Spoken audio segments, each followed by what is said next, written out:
talk about? That's because we're your news channel. And every morning at 6 a.m, it's breakfast on GB News. I'm Dan Wootton. Join me Monday to Thursday from 9 to 11 for the feistiest and most fun news debate on TV, where free speech reigns. I'll bring you a sharp take on the day's biggest stories, bombshell newsmaker interviews, and A-list guests. And I guarantee you, no spin, no bias, no censorship, and no reason to go to bed. That's Dan Wootton tonight, Monday to Thursdays from 9 on GB News.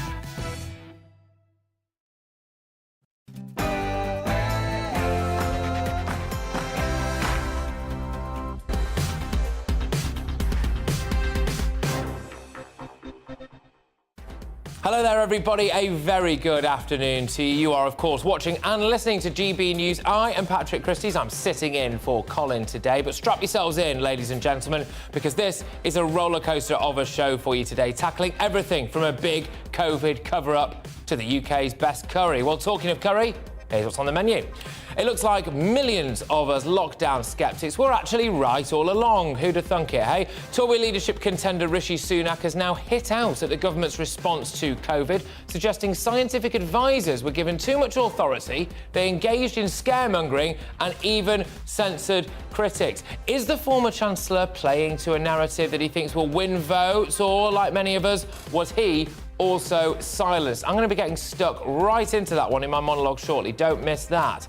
Now, on yesterday's show, I said enough is enough when it comes to economic migrants abusing our borders, crossing the English Channel in small boats and taking the taxpayer for a ride. I particularly focused on the number of Albanians making the journey. 6,000 of them already this year, apparently, making up no less than 60% of arrivals. Priti Patel must have been listening, though, because last night she unveiled a new deal to rapidly remove Albanians arriving in the UK, not before time, of course.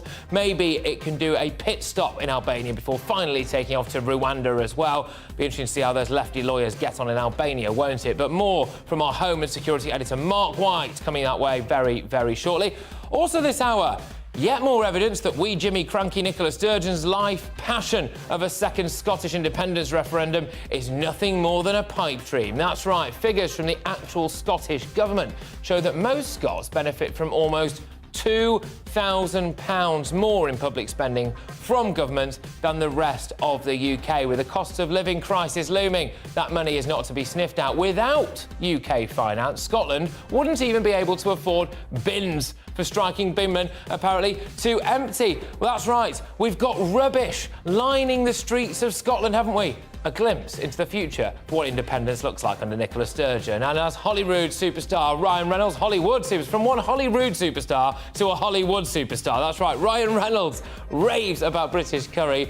After eating at a Cheshire curry house, I have shamelessly used that story to get an Indian chef to come into the studio here so I can have my dinner whilst I'm at work. And that's right, with me for the next 2 hours, it's author and broadcaster, it's the one and only Christine Hamilton. How long before we put National Treasure before that, I think, but there we go. We'll have to get to that very, very shortly. But there's a big world of news out there, people, a huge world of news. And as ever, I intend to do the absolute lot of it. But first, it's your latest headlines with the wonderful Tatiana Sanchez.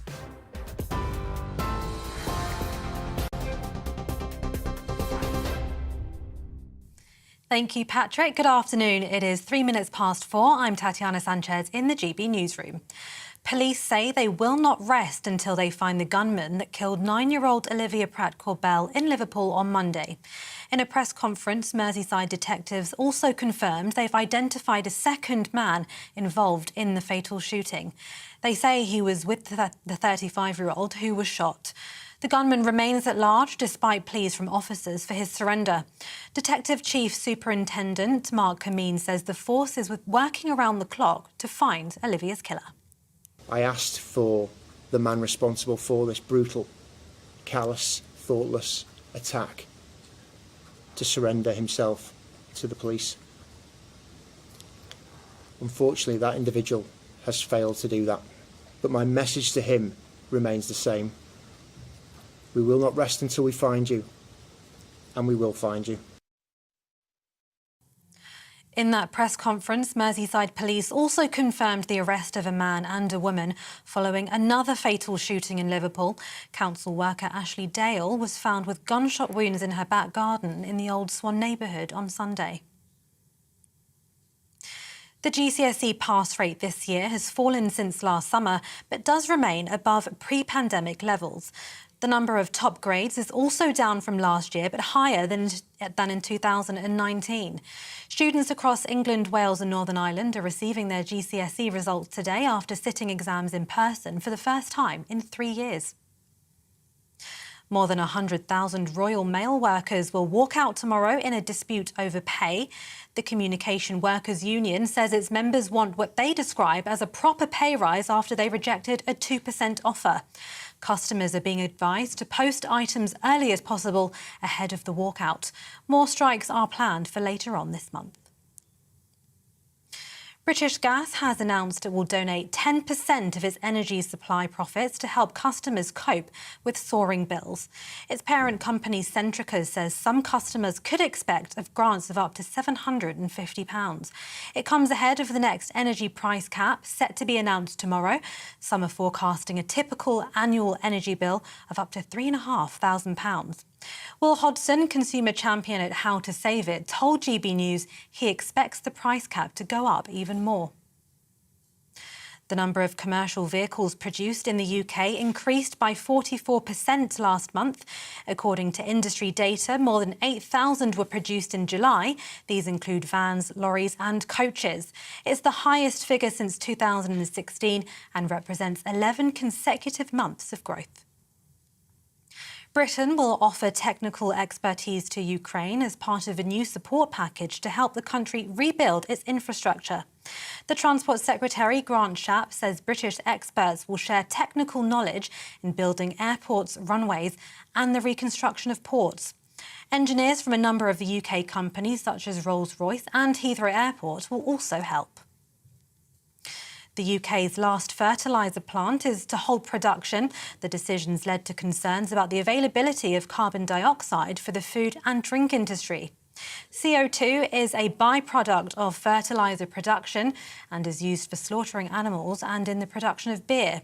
One of the UK's biggest producers of CO2 has decided to temporarily freeze its production of ammonia due to soaring energy costs. Brewers and meat producers have warned it will have a knock-on effect with their operations. The Texas police chief tasked with protecting schools at Uvalde has been fired more than 3 months after the mass shooting that killed 19 children and 2 teachers. Pete Arredondo's termination was voted unanimously by the Texas School Board last night. He was criticised for his lack of leadership after reports that it took officers over more than 77 minutes to storm the school and stop the gunman. GB News understands 60% of people arriving in the UK on small boats that have crossed the Channel come from Albania. It comes as the British and Albanian governments reach a new agreement which will allow for the faster removal of those attempting to enter the UK. The deal will see senior Albanian law enforcement officials based in the UK to help identify those with no legitimate claim for asylum. GB News has been told that around 6,000 Albanians have crossed the Channel so far this year. This is GB News. We'll bring you more news as it happens. Now it's back to Brazier.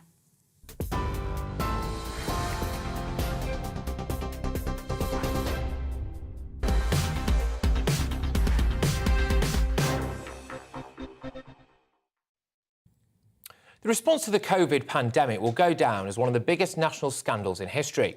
I believe there was a concerted campaign of manipulation, fear-mongering, propaganda and censorship, all propped up by the mainstream media, that plunged us headfirst into the crisis that we see before us today. People who opposed lockdowns were told that they had blood on their hands, but I think it's actually the other way around. Rishi Sunak has revealed the true extent of what I'm calling the Great COVID cover-up, just a week or so after new figures suggested that more people will die as a result of the knock-on effects of lockdown than from COVID itself. Sunak's revelations appear to suggest that our country, our democracy, was hijacked by an unelected cabal of so-called experts who censored dissenting voices and pumped out propaganda to the nation and infiltrated the mainstream media in order to solidify their own power and ensure compliance with the most draconian restrictions to civil liberties that this nation has seen during peacetime. That is what a dictatorship does. Before we get stuck into the detail of this, I want to make one thing very clear from the jump, actually. I'm not giving Rishi Sunak much credit for coming out and revealing this information now. He clearly didn't feel strongly enough about it at the time to resign and go public with his concerns, did he? And the timing of his revelations, just 10 days or so away from the Tory leadership results, smacks more of desperation than it does true conviction. But Rishi claims that anybody who opposed this Orwellian-style scientific and medical groupthink was censored and smeared, and dissenting voices were taken out of minutes of government meetings to make it look as though there was more agreement than there was. And that, ladies and gentlemen, really is a cover-up and a half, isn't it? There was next to no cost-benefit analysis done when it came to lockdowns, no real consideration of the wider impact on, public health, mental health, education, the economy, addiction, domestic abuse. I could go on. And in fact, any concern for these things was just brushed aside because the health of the nation was more important. Well, the great irony there is that now our nation is the one strapped up to a ventilator, isn't it, on life support as a result of those decisions. They created a situation very similar to what we've got going on in the Channel, where there are two camps. We've got the bad guys on one side and the good guys on the other. Now, the bad guys looked at the cost-benefit analysis and thought, hang on a minute, when you look at all these knock-on effects of repeated lockdowns, the economic doom looming large around the corner, the destruction of our healthcare system and the desecration of a generation of children's education, maybe we shouldn't just keep following the science. But then, of course, the good guys said, screw that, let the country burn, and we'll just keep pressing ahead, despite the fact that the figures, in my view, were almost always wrong. Omicron, 6,000 deaths a day over winter, peaked at just under 300. Neil Ferguson, who later quit his job after breaking the lockdown laws he was pushing so his married lover could come round for a little bit of fun, predicted 100,000 cases a day. Wrong. We were being told that we had the highest death rate in Europe. Wrong. It turned out, according to records, that you actually couldn't recover from COVID. Do we all remember this? So to break that down, you could get COVID in December, but if you decided to jump out of an aeroplane in June without a parachute, you, my friends, might still have been recorded as a coronavirus death. Bonkers, isn't it? I think the likes of Chris Whitty feel as though that they're beyond reproach. I think the medical community was so blinkered by a culture of deference that even when they could see their modelling was wrong, even when they could see the damage their relentless push for lockdowns was doing, they just pressed ahead anyway. Nobody could question them, could they? And the majority of the media just parroted the good doctor's lines. They pumped out the propaganda. They pumped out the fear. They kept trusting Sage, despite them almost always being wrong. They even pushed independent Sage, made up of a bunch of left-wingers, including, indeed, an actual member of the Communist Party, and whose leader largely ignored, as well, the great Barrington Declaration. That's right, the media picked those two forms of information over the Great Barrington Declaration. That was, of course, censorship, wasn't it? And as well, COVID rules didn't seem to matter to some people in the media, especially when it came to Kay Burley wanting to have a birthday party, although that, of course, was something she later apologised for. Fair enough. I want justice. I want these people to be held to account for their inaccuracies. I want these people to explain why they pursued a course of action that psychologically, economically, and as it's now turned out, medically, crippled our nation. I want justice for the tens of millions of people who will die because of this NHS backlog, those who've committed suicide, those who went bankrupt, those who developed crippling addiction problems, and whose children lost their childhood. Never again.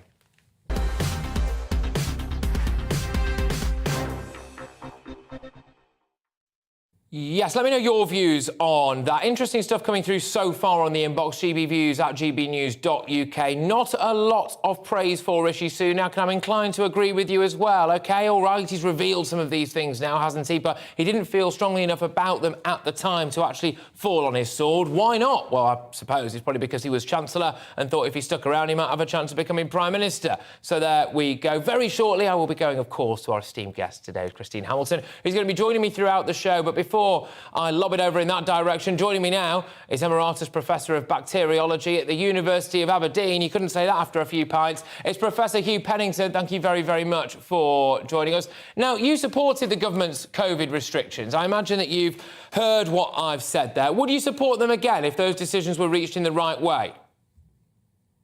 Well, that's a very difficult question. Remember, when COVID struck, we really knew nothing about the virus at all. And what we actually did at the beginning was basically to follow what the Chinese did. After all, that's where the virus started. And the Chinese had very, very stringent lockdowns. And it was said here in the UK, oh, we can't do what the Chinese are doing because they have the sort of thought police and all that kind of stuff. But in a sense, we followed their examples. They built these giant hospitals in conference centres, and we did the same. We never actually used them, but we followed the Chinese model. Yeah. And basically, no, I'm just going to cut in here. Sorry, I'm just going to cut in because, to be honest with you, I think there's a lot of our viewers right now who are very, very angry. Okay, and they're very angry that a group of unelected scientists were essentially able to, in my opinion, hijack government policy when their figures were, as far as I can tell, knowingly inaccurate. Certainly by the fourth or fifth time they got it wrong, and they completely disregarded any other impact their decisions might have when it came to the economy, public health down the road, children's education. I'm sorry, but they've got to be held to account for this, surely. Well, they will be in the public inquiries. But remember, scientists who look at viruses or epidemiologists are not experts and don't claim to be experts on the economy. And so basically the people who make the decisions,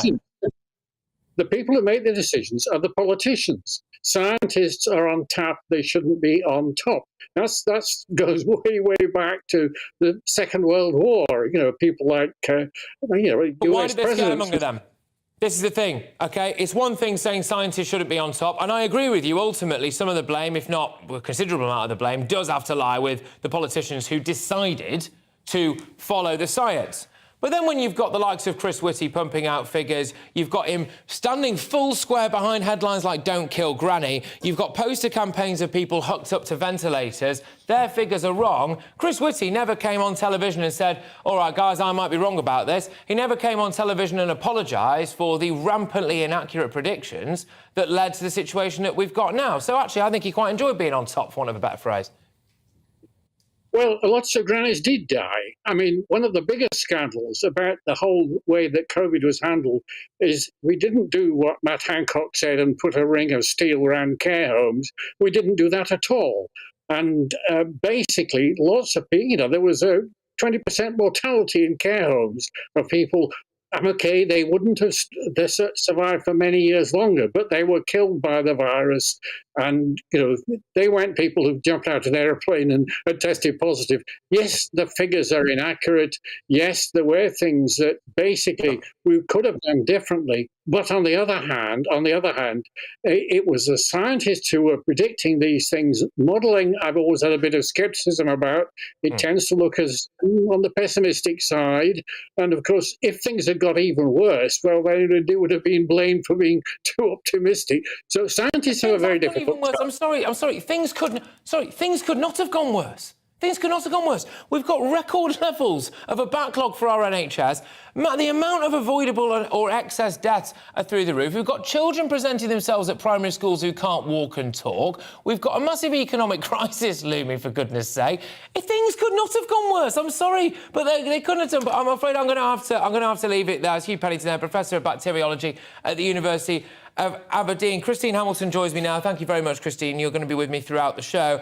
Another angle on this that Sunak raised was the censorship. And he said that dissenting voices during minutes or during meetings where decisions were made were struck from the records to make it look like there was consensus. That is, well, it's not unbelievable, that is deeply shocking. But to go back to these so-called scientists, they are scientists, but they weren't following the science. The professor just mentioned the word, it was modelling, that's all it was. It wasn't their job to look at the presented as fact. Exactly, but it was not their job to look at the economic costs, etc., or do a cost-benefit analysis. That was the job of the politicians, and they're the ones who failed. I mean, Doctors Doom and Gloom, Whitty and whatever his name was. Vallance, that's right. They both get knighted, basically, for services to wrecking the country.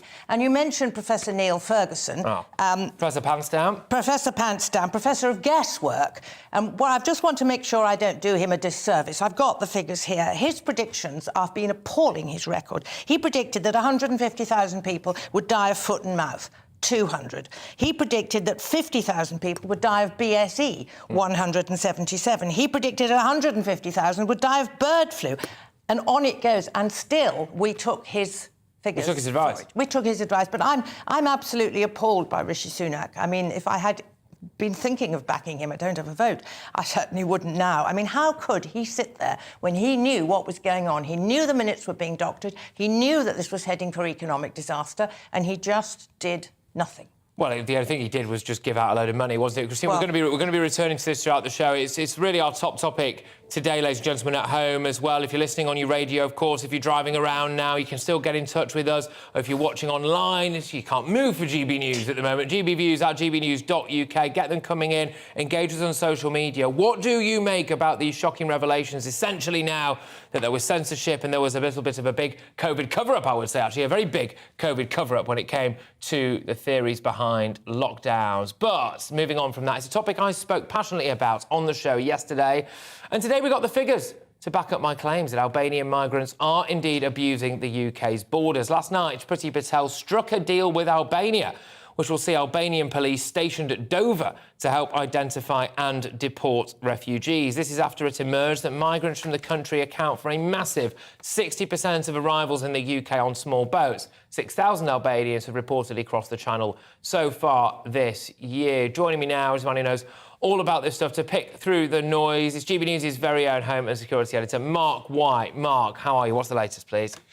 Well, this is a deal that has been agreed between Priti Patel and her counterpart in Albania with the hope, their desired aim, of trying to expedite the process of removing those who come from Albania, a peaceful country on the fringes of the European Union, on the Balkan Peninsula there, a country, incidentally, of just 2.8 million people. So very small, not getting smaller by the day. Yeah. 2.8 million, and they are suffering from a depopulation crisis because many of their young are just upping sticks and coming to countries like the UK. And what they've revealed is that not the 4 in 10 that we were reporting a couple of weeks ago with leaked official figures, but actually 6 in 10 now on the boats that are coming across. 6,000 so far this year, but actually that figure is rapidly out of date because every boat that crosses, there are more Albanians on board. Just this week, there have been 2,500 people who've crossed the English Channel. So do the maths. Yeah. It's a very significant... We should calculate how many weeks it'll be before there's nobody left in Albania, actually. We should get someone to do that. Well, I mean, it is an existential crisis for that country. They really are, particularly in the rural towns and villages. The young are just leaving that country and they're being lured by the criminal gangs to come over here. Who can blame them wanting to... You can't blame them for wanting to seek a better life, but they're not. They're economic migrants. They're young men, by and large, aren't they? Just like all the others. And this is what the Home Office believe, what Priti Patel believes, that actually the vast majority of those that are arriving from Albania have no claim to asylum at all. No. And that's why they've signed this agreement. It's hoped that these Albanian law enforcement officials coming over to the UK to be based at Dover, to be based at the other processing centre at RAF Manston, will be able to quickly assess who is legitimate in terms of, deserves to be properly processed as an asylum seeker and who has no right to remain.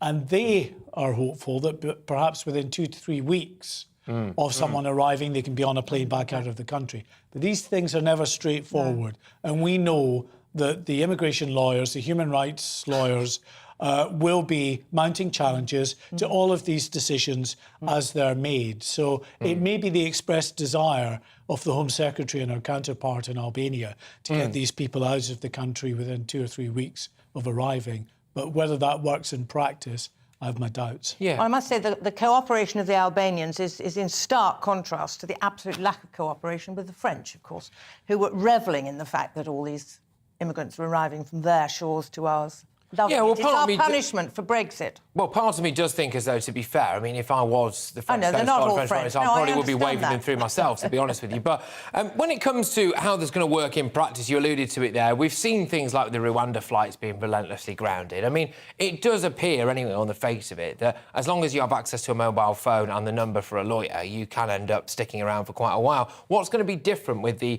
potential Albanian deportation flights to the Rwanda deportation flights, or do we just not know yet? Well, it is the intended aim that they'll be able to establish, they believe, a lot more quickly whether someone actually has a genuine right to be here coming from what is a peaceful nation, has been for more than 20 years now. The difficulty is, though, when people enter this country from Albania or elsewhere, they are schooled by the criminal gangs to throw away their passports and other identifying documents and phones and the like. They are told what to say to maximise their chances of being able to successfully stay here in the UK. I say successfully stay in the UK as well.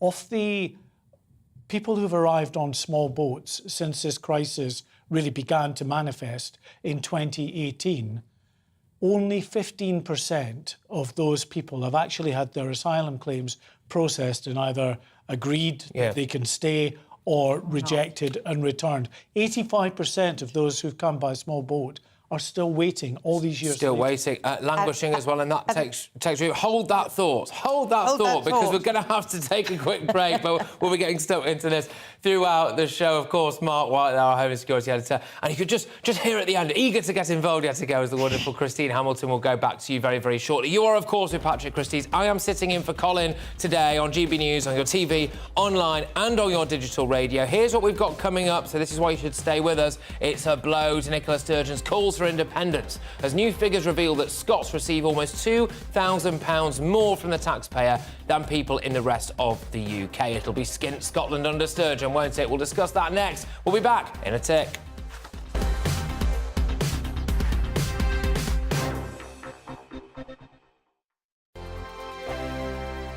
Join my show Farage, 7 p.m. till 8 p.m. Monday through Thursday, and there you will get opinion, analysis, debate, and I'll cover stories that nobody else dares to touch. You've been cancelled. Join the club. Oh my goodness me. And then for the last 15 minutes, talking pints. We're over a drink. We have a civilised conversation with someone. We very often disagree, but we do it in a grown-up way. Come and join me on Farage.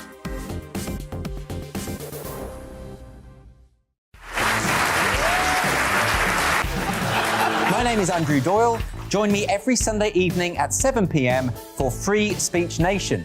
This is a show where we address current affairs and news stories of the week with the help of two wonderful comedian panellists. I brought in comics because I want to give it a lighter edge, and also they work for less. See you there.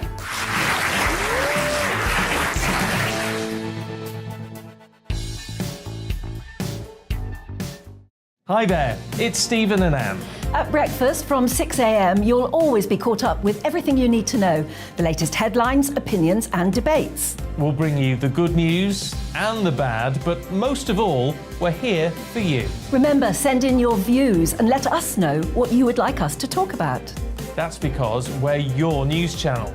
And every morning at 6 a.m, it's breakfast on GB News. I'm Dan Wootton. Join me Monday to Thursday from 9 to 11 for the feistiest and most fun news debate on TV, where free speech reigns. I'll bring you a sharp take on the day's biggest stories, bombshell newsmaker interviews, and A-list guests. And I guarantee you, no spin, no bias, no censorship, and no reason to go to bed. That's Dan Wootton Tonight, Monday to Thursdays from 9 on GB News.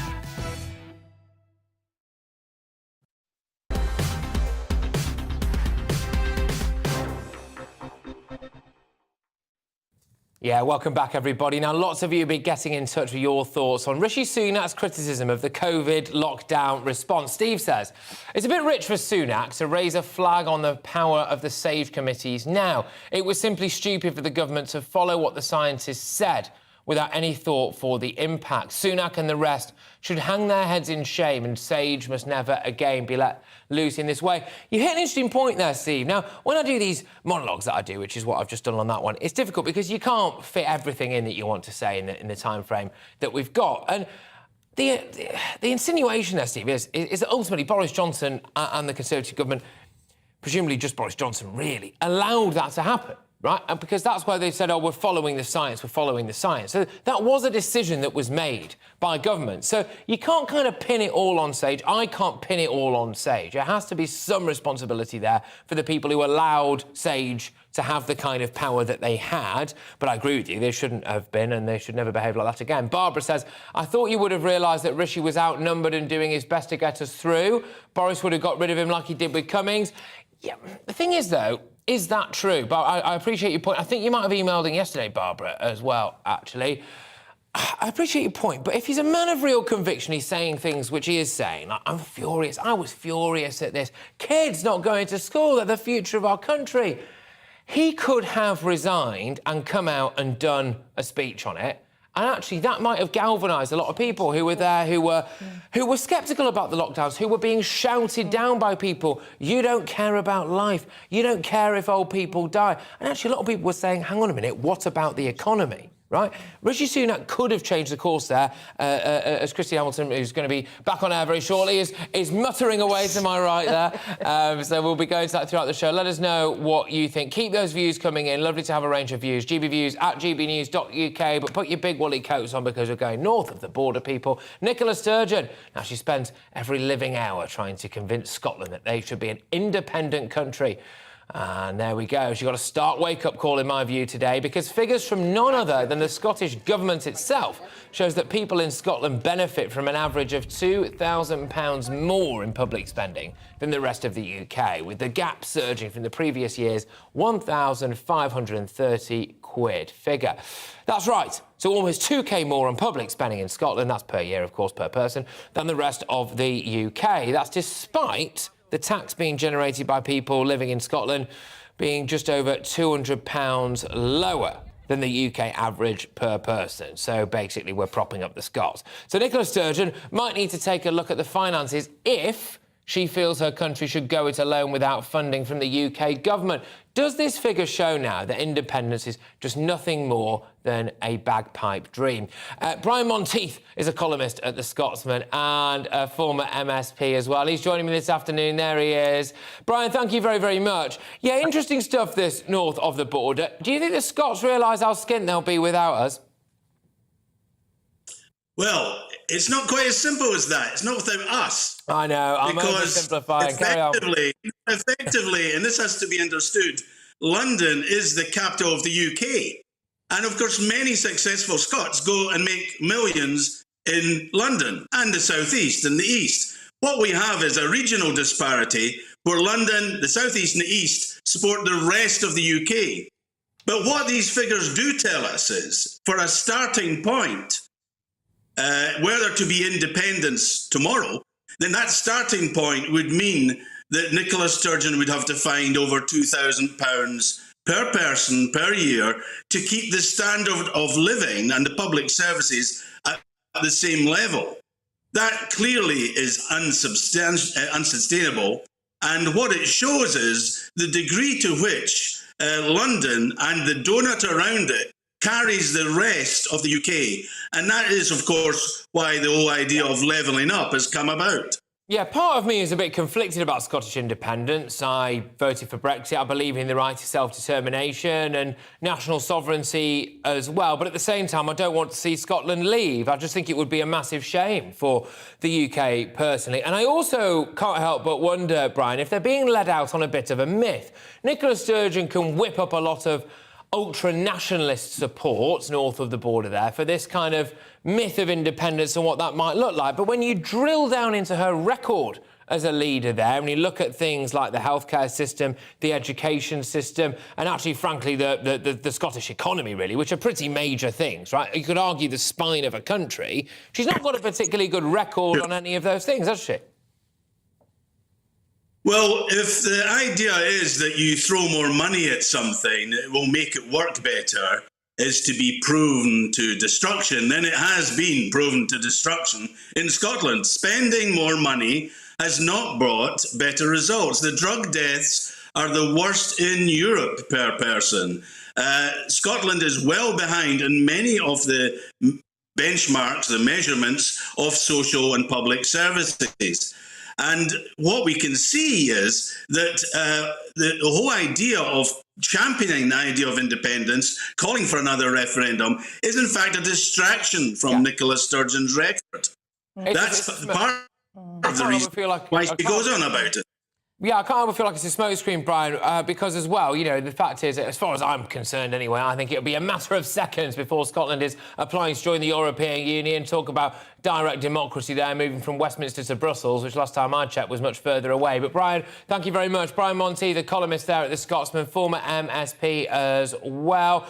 We are going to have to go to the news now, but I will be coming to you, Christine Hamilton, who's joining me in the studio throughout the show very shortly. Do not worry. Getting bumped off. Do not fret, OK? I'm afraid, I'm sorry, but coming up, the debate this hour, you'll be back on. The debate this hour, I'll ask, should we stop sending money to Ukraine during this cost of living crisis? That's got a lot of you very hot and bothered in the inbox, that you're saying, hang on a minute, I can't pay my bills, but I can fund a high-tech drone for the Ukrainians. Where do you stand on that? Because during a surprise visit to Ukraine yesterday, Boris Johnson urged the British public to endure higher energy bills as the price of freedom in Europe, because Ukrainians are paying in blood. But is that fair as families here in the UK face these huge bills, almost £4,000 this winter? We'll discuss that next. But first, it's your latest news headlines.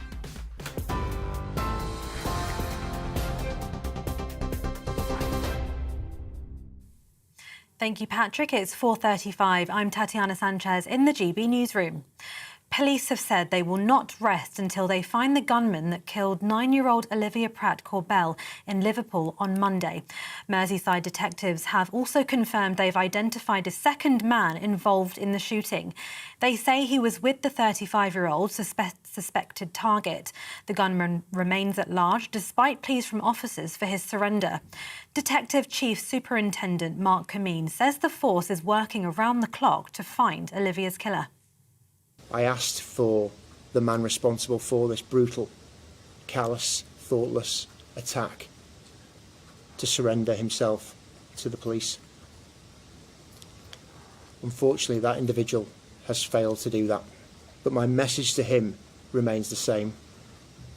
We will not rest until we find you, and we will. The GCSE pass rate this year has fallen since 2021, but does remain above pre-pandemic levels. The number of top grades is also down from last year, but higher than in 2019. Students across England, Wales and Northern Ireland are receiving their GCSE results today after sitting exams in person for the first time in 3 years. Britain will offer technical expertise to Ukraine as part of a new support package to help the country rebuild its infrastructure. Transport Secretary Grant Shapps says British experts will share technical knowledge in building airports, runways and the reconstruction of ports. Engineers from a number of UK companies like Rolls-Royce will also help.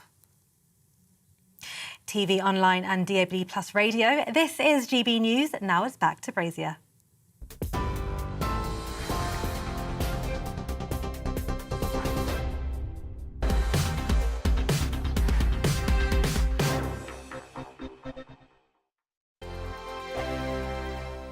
Join my show Farage, 7 p.m. till 8 p.m. Monday through Thursday, and there you will get opinion, analysis, debate, and I'll cover stories that nobody else dares to touch. You've been cancelled. Join the club. Oh my goodness me. And then for the last 15 minutes, talking pints. We're over a drink. We have a civilised conversation with someone. We very often disagree, but we do it in a grown-up way. Come and join me on Farage.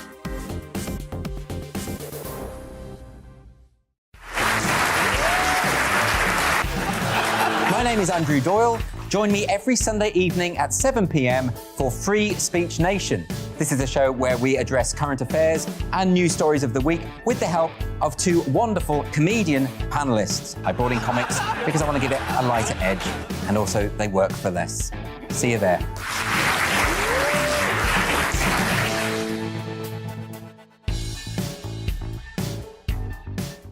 Hi there, it's Stephen and Anne.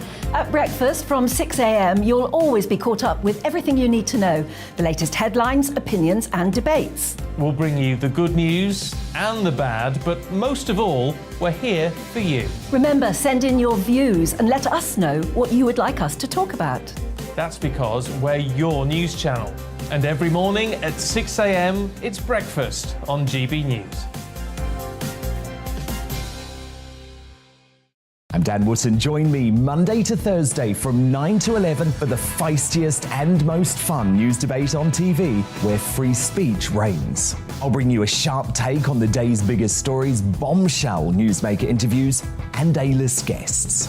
And I guarantee you, no spin, no bias, no censorship, and no reason to go to bed. That's Dan Wootton Tonight, Monday to Thursdays from 9 on GB News.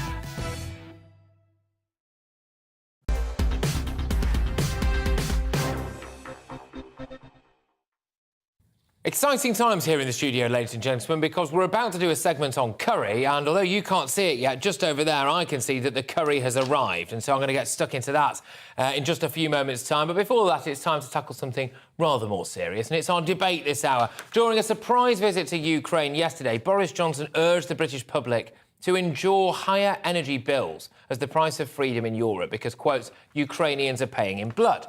Well, the Prime Minister also called on the UK's allies not to waver in their support for Ukraine over fears that spiralling energy prices and the wider cost of living crisis could weaken the resolve of European governments. But will Brits worrying about energy bills reaching almost £4,000 this winter, £4,000? I'm asking, should we stop sending money to Ukraine during this cost of living crisis? I want to hear from you on this, OK? Do you care more about heating your home, potentially feeding your kids, or stopping the Russian invasion of Ukraine? Let me know. I'm joined by macroeconomist Philip Pilkington, and still with us, of course, as well, is author and broadcaster Christine Hamilton. This is going to be great, ladies and gentlemen. I'm ready for this. So, Philip, I will start with you. Talk me through this, then.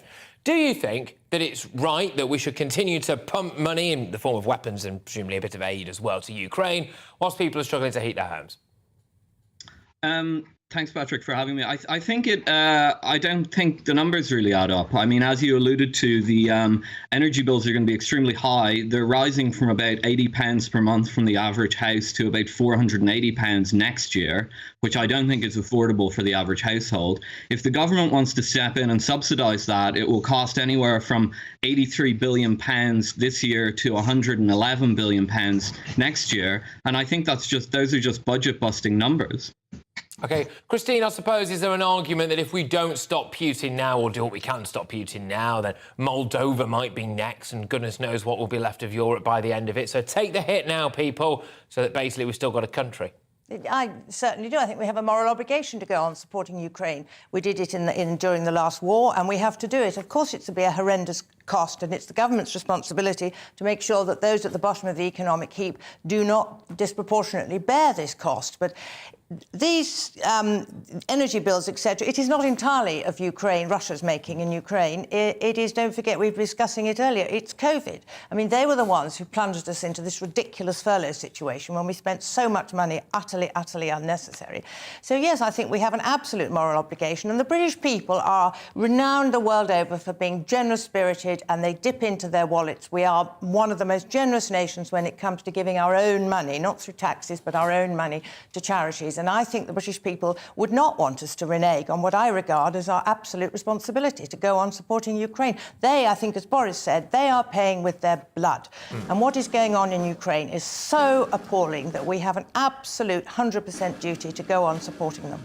And Philip, I suppose, just to throw it back over to you, I suppose there's an argument to say if people just can't pay, then they won't pay. And what happens then? Well, that's exactly the point. I mean, people might not pay their energy bills, and at that point, the energy companies will go bankrupt. The only way to prevent that happening, which would result in rolling blackouts and civil unrest, will be for the government to step in and prop up the balance sheets like they did with the banks back in 2008. The other speaker just alluded to the fact we've spent so much money on furlough schemes and so on. The cupboard is bare here. There's nothing left to spend.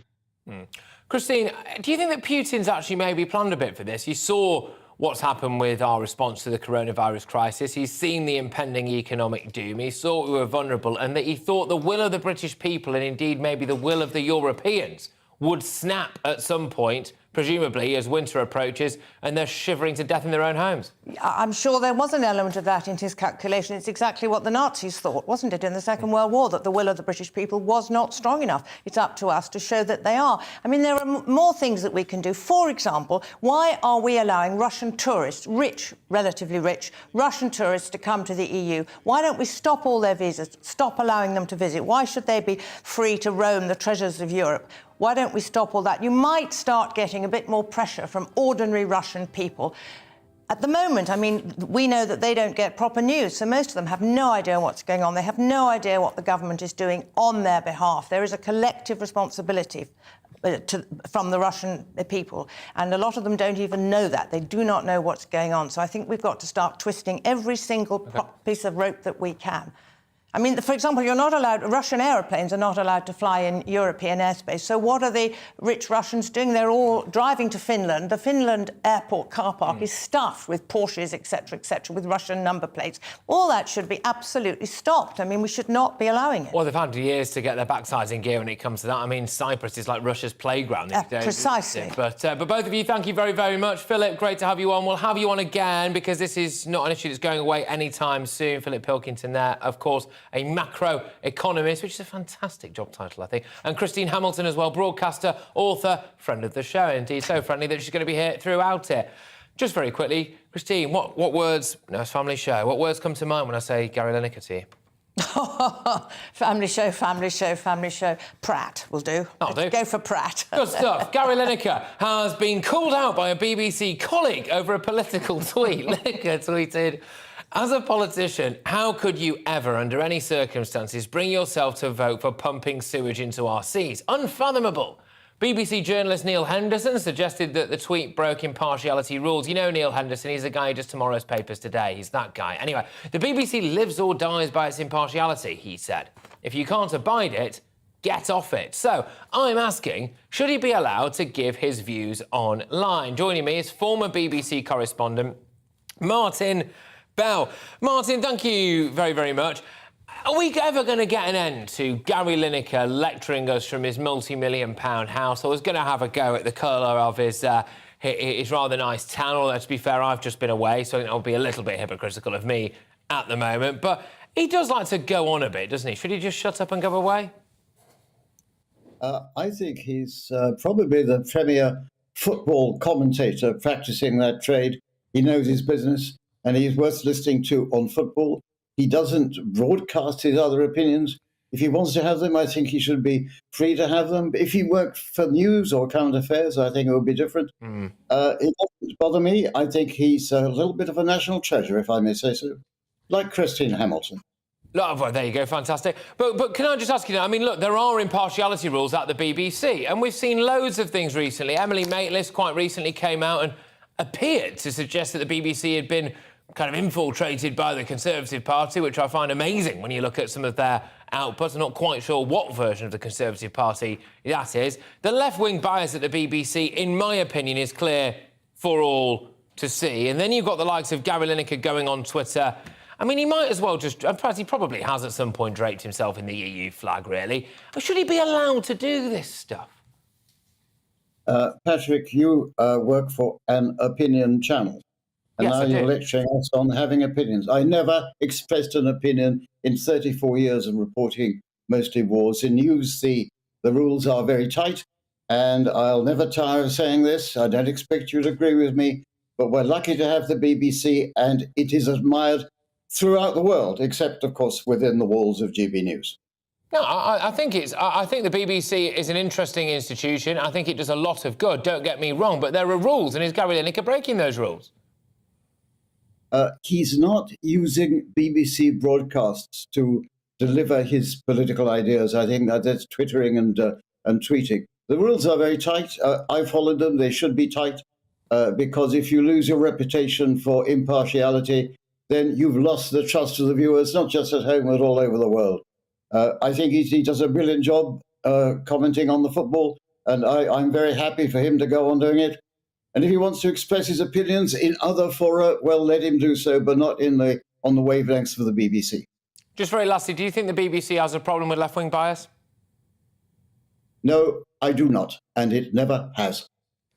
Seriously? Is that genuinely? Yeah? You don't think that's... I mean, I did work experience at the BBC, and the bloke who was my essential chaperone had a copy of the Communist Manifesto on his desk. Patrick, as I told you, I worked for them for 33 years. And of course, individual journalists had individual biases, left, right, or centre. But I was never under pressure to adopt a left-wing stance or a right-wing stance. I can only deliver to you what I know from my own heart and my own experience, that it is, so far as is possible, an impartial organisation presenting the news impartially. Yeah, I mean, my opinion on that changed. Thank you very much, by the way, Martin. But my opinion on that changed when there was a subtle Brexit reference in an episode of Call the Midwife, which last time I checked was set a long time before even the European Union, I think, existed. But there we go. Thank you very, very much for joining us. Martin Bell there, former BBC correspondent, and indeed, as well, the former independent MP for Tatton, which is actually my family's seat. Lately, he was taken over, I believe, by George Osborne. And there we go. Anyway, I am back this Friday at 7 p.m. Now, look, I've missed this, OK? This particular show, Friday Night Feast, 7 p.m. until 9 p.m, you guessed it, every single Friday, is like my baby, OK? I love it. I've really missed doing this show. But I am back tomorrow at 7 p.m, and it's been away far too long. I've been away far too long. And this week's challenge, well, it's not to be missed. I'm back for this week's Friday Night Feast, and of course, you know me, I had to come back with a bang, didn't I? This week's challenge was one of the most terrifying and deadly yet. You can catch the full video on this week's episode between 7 till 9 p.m. I didn't just want to ease you into the weekend, no, I wanted to drag you into it kicking and screaming. It's the return of Patrick Christie's on Friday Night Feast, 7 p.m. I'll see you there.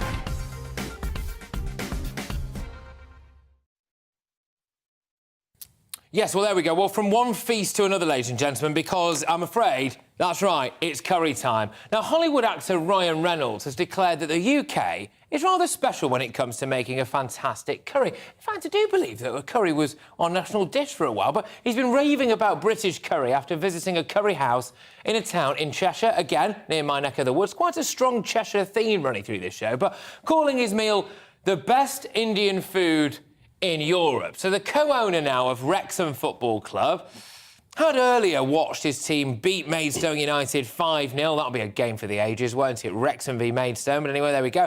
Before enjoying his takeaway. But what is it, OK, that makes us Brits so brilliant at making the spicy delicacy? Well, joining me in the studio now, I'm very pleased to announce, quite short notice, actually, by the way, so I appreciate you coming on the show, is Kabir Hussain, who is the manager, OK, of a Sheba Indian restaurant on the world-famous Brick Lane in London. Now, obviously, Ryan Reynolds there said that he thought that the curry that he had, OK, I think it's at the Light of India takeaway somewhere in Ellesmere Port, was the best in Europe. But I'm sure he's wrong about that, isn't he? Because yours are actually much better.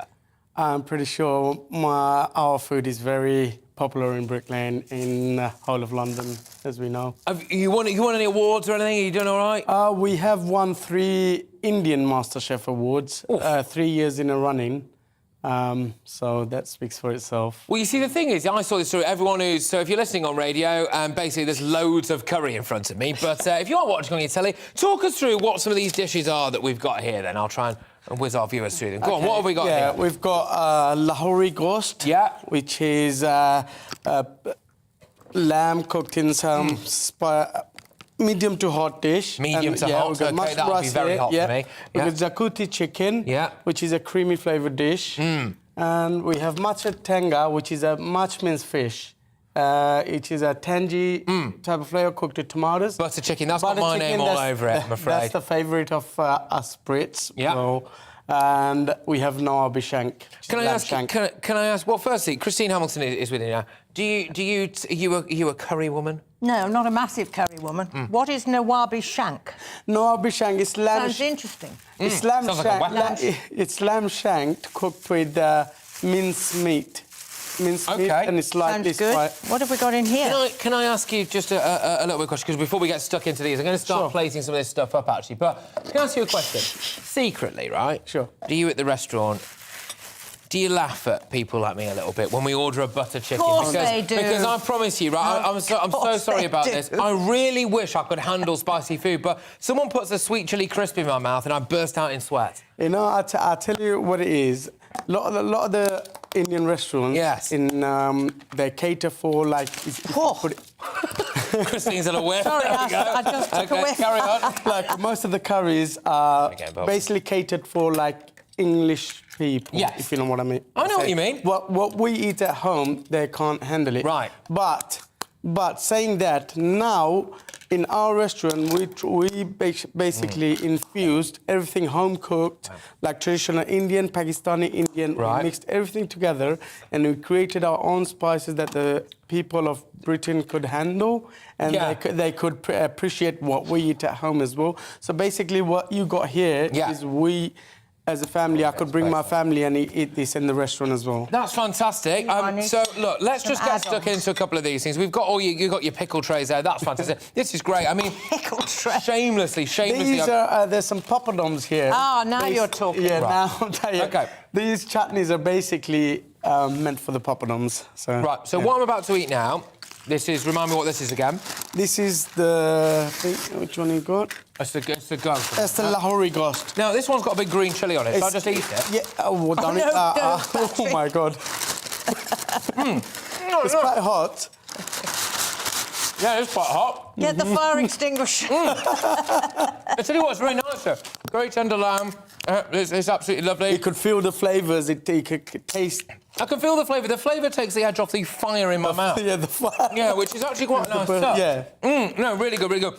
What's your personal favourite? Just before we let you get going. By the way, can I just say thank you so much for going to all of this effort for us. You really appreciate it. And all the staff out there who are going to eat all of this appreciate it even more. What's your favourite? Go to waste. My favourite, I would say, butter chicken. I'm a big fan of butter chicken. I'm not a hot fan. You're I don't not a like hot fan. You just see, you prepared me a hot curry, right? I was trying to impress you by eating a big green chilli, which, in case you're wondering, has led to some, I think you'd call beading going on right now. And actually, it turns out all along you like the butter chicken. I like the butter chicken, but saying that what Christine got is kind of my favourite as well, the lamb shank. Yeah. Nawab shank. That's my favourite as well. Lovely stuff. That's right. Nawabi shank, it's got really, minced really meat good. around the sides as well. Try that. Slightly Lovely. spiced. OK. Just before I move on to some of your emails, I imagine some of them will be... Open some naan bread. How do we get the number for this place? Just give us... While I tuck into a little bit of lamb shank... OK. Why do you think the people of Britain love curry so much? I would say... That's gorgeous. I would say because it's got the flavours, it's got the spices, plus... sometimes when you, British people, us Brits, we love our drinks. So goes well with a beer. Exactly. Goes very well with a beer. We have a few drinks, this kind of, Yeah. Absolutely. Makes a change from fish and chips anyway. Try this with... OK, we're going to go through a little bit more naan bread. I'll tell you what, while we do that... It's a garlic naan. I'm just going to I'm going to go to a couple of your views as well, just to throw us to the break. Well, Christine tucks into this fantastic meze as well. You go on with your butter chicken if you want, mate. I'm good. He's good. He's not even eating his own stuff. I'm only joking. No, don't worry. Right, now, lots of you have been getting in touch. There's thoughts as well, of course, coming in about this new Albania deal that we've got at the minute.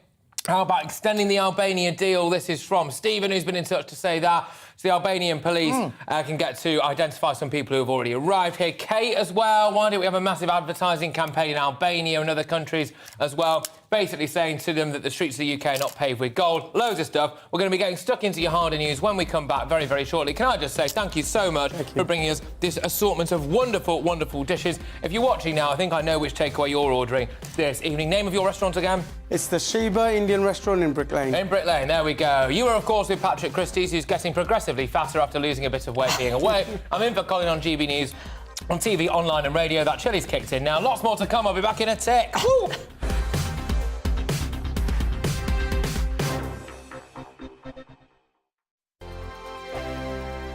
Join my show Farage, 7 p.m. till 8 p.m. Monday through Thursday, and there you will get opinion, analysis, debate, and I'll cover stories that nobody else dares to touch. You've been cancelled. Join the club. Oh my goodness me. And then for the last 15 minutes, talking pints. We're over a drink. We have a civilised conversation with someone. We very often disagree, but we do it in a grown-up way. Come and join me on Farage.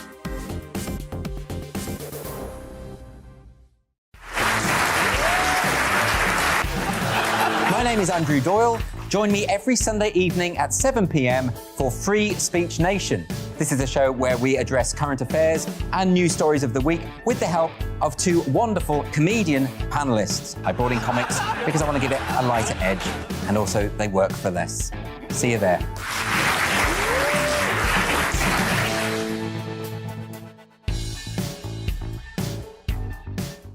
Hi there, it's Stephen and Anne. At breakfast from 6 a.m, you'll always be caught up with everything you need to know, the latest headlines, opinions and debates. We'll bring you the good news and the bad, but most of all, we're here for you. Remember, send in your views and let us know what you would like us to talk about. That's because we're your news channel. And every morning at 6 a.m, it's breakfast on GB News. I'm Dan Wootton. Join me Monday to Thursday from 9 to 11 for the feistiest and most fun news debate on TV, where free speech reigns. I'll bring you a sharp take on the day's biggest stories, bombshell newsmaker interviews, and A-list guests. And I guarantee you, no spin, no bias, no censorship, and no reason to go to bed. That's Dan Wootton Tonight, Monday to Thursdays from 9 on GB News.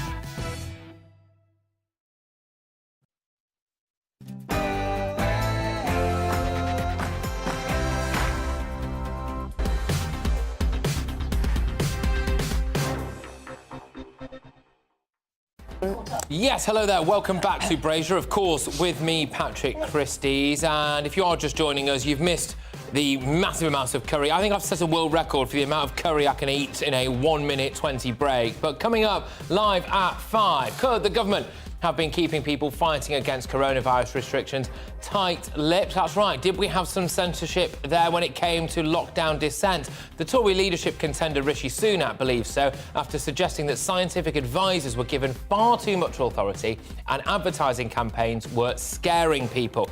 Is the former Chancellor now leading a narrative simply because he wants to win votes ahead of the Tory leadership election? After all, he sat on his hands and watched all this take place, didn't he? I will ask the Health and Social Affairs editor at the Sunday Express, the wonderful Lucy Johnson, for her views on that. Now, my message on yesterday's show, of course, was enough is enough. Enough is enough when it comes to economic migrants abusing our borders, crossing the English Channel in those small boats, and frankly, taking the mickey out of this nation. And here we go again. Today, we hear that 60% of those migrants making the journey are in fact from Albania, a safe country. 6,000 have crossed already this year. Priti Patel has struck a new deal to rapidly remove Albanians arriving in the UK. I'll put my thoughts to Steve Valdez-Simmons from Amnesty International UK. I think we can probably guess what he thinks there.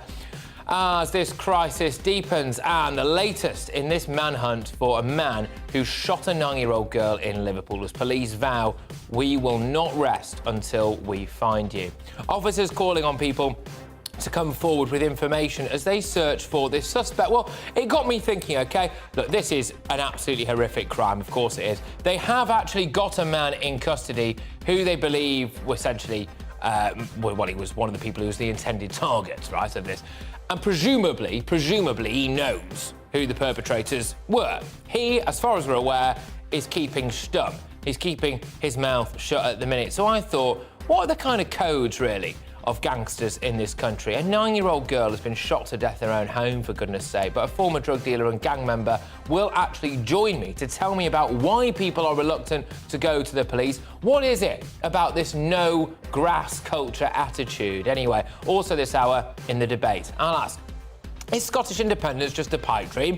Figures from the Scottish Government show most Scots benefit from almost £2,000 more in public spending from the government than the rest of the UK. So, where would Scotland be without the rest of the UK? That's what I want to know. But with me for the next hour, I've got author and broadcaster, and it turns out, lover of curry, even though she didn't realise it. It's Christine Hamilton. There we are. But for... I did not say I was a lover of curry. You ate enough of it. In history. You ate enough of it. There's hardly any... No, I'm only joking now. I polished it all off. Anyway, right, first, it's time for your latest news headlines. Stay tuned.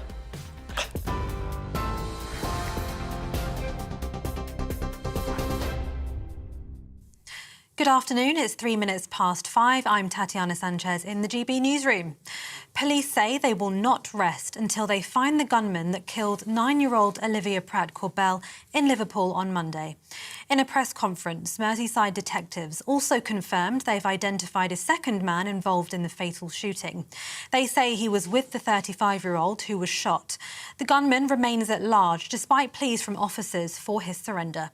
Detective Chief Superintendent Mark Cameen says the force is working around the clock to find Olivia's killer. I asked for the man responsible for this brutal, callous, thoughtless attack to surrender himself to the police. Unfortunately, that individual has failed to do that. But my message to him remains the same. We will not rest until we find you, and we will. In that press conference, Merseyside Police also confirmed the arrest of a man and a woman following another fatal shooting in Liverpool. Council worker Ashley Dale was found with gunshot wounds in her back garden in the Old Swan neighbourhood on Sunday. The GCSE pass rate this year has fallen since last summer, but does remain above pre-pandemic levels. The number of top grades is also down from last year, but higher than in 2019. Students across England, Wales and Northern Ireland are receiving their GCSE results today after sitting exams in person for the first time in 3 years. Foreign Secretary Liz Truss says she will look at doing more to help businesses with soaring energy costs if she becomes the next Prime Minister. The Tory leadership hopeful has been visiting a food factory in Norfolk ahead of the penultimate hustings on Thursday. Well, what I will also do, if elected as Prime Minister, is look at business energy costs, because it is one of the issues holding back business. Keeping corporation tax low is also important. Reversing the national insurance rise is also important, so we get the business investment and the growth that we need. More than 100,000 Royal Mail workers will walk out tomorrow in a dispute over pay. The Communication Workers Union says its members want what they describe as a proper pay rise after they rejected a 2% offer. Customers are being advised to post items as early as possible ahead of the walkout. More strikes are planned for later in the month. British Gas has announced it will donate 10% of its energy supply profits to help customers cope with soaring bills. Its parent company Centrica says some customers could expect grants of up to £750. It comes ahead of the next energy price cap set to be announced tomorrow. Some are forecasting a typical annual energy bill of up to £3,500. Will Hodson, consumer champion at How to Save It, told GB News he expects the price cap to go up even more. The number of commercial vehicles produced in the UK increased by 44% last month. According to industry data, more than 8,000 were produced in July. These include vans, lorries and coaches. It's the highest figure since 2016 and represents 11 consecutive months of growth. Britain will offer technical expertise to Ukraine as part of a new support package to help the country rebuild its infrastructure. Transport Secretary Grant Shapps says British experts will share technical knowledge in building airports, runways and the reconstruction of ports. Engineers from a number of UK companies such as Rolls-Royce and Heathrow Airport will also help. The UK's last fertiliser plant is to halt production. The decision's led to concerns about the availability of carbon dioxide for the food and drink industry. CO2 is a byproduct of fertiliser production and is used for slaughtering animals and in the production of beer. One of the UK's biggest producers of CO2 has decided to temporarily freeze its production of ammonia due to soaring energy costs. Brewers and meat producers have warned it will have a knock-on effect with their operations. GB News understands 60% of people arriving in the UK on small boats that have crossed the Channel come from Albania. It comes as the British and Albanian governments reach a new agreement which will allow for the faster removal of those attempting to enter the UK. The deal will see senior Albanian law enforcement officials based in the UK to help identify those with no legitimate claim for asylum. GB News has been told that around 6,000 Albanians have crossed the Channel so far this year. This is GB News. We'll bring you more news as it happens. Now it's back to Brazier.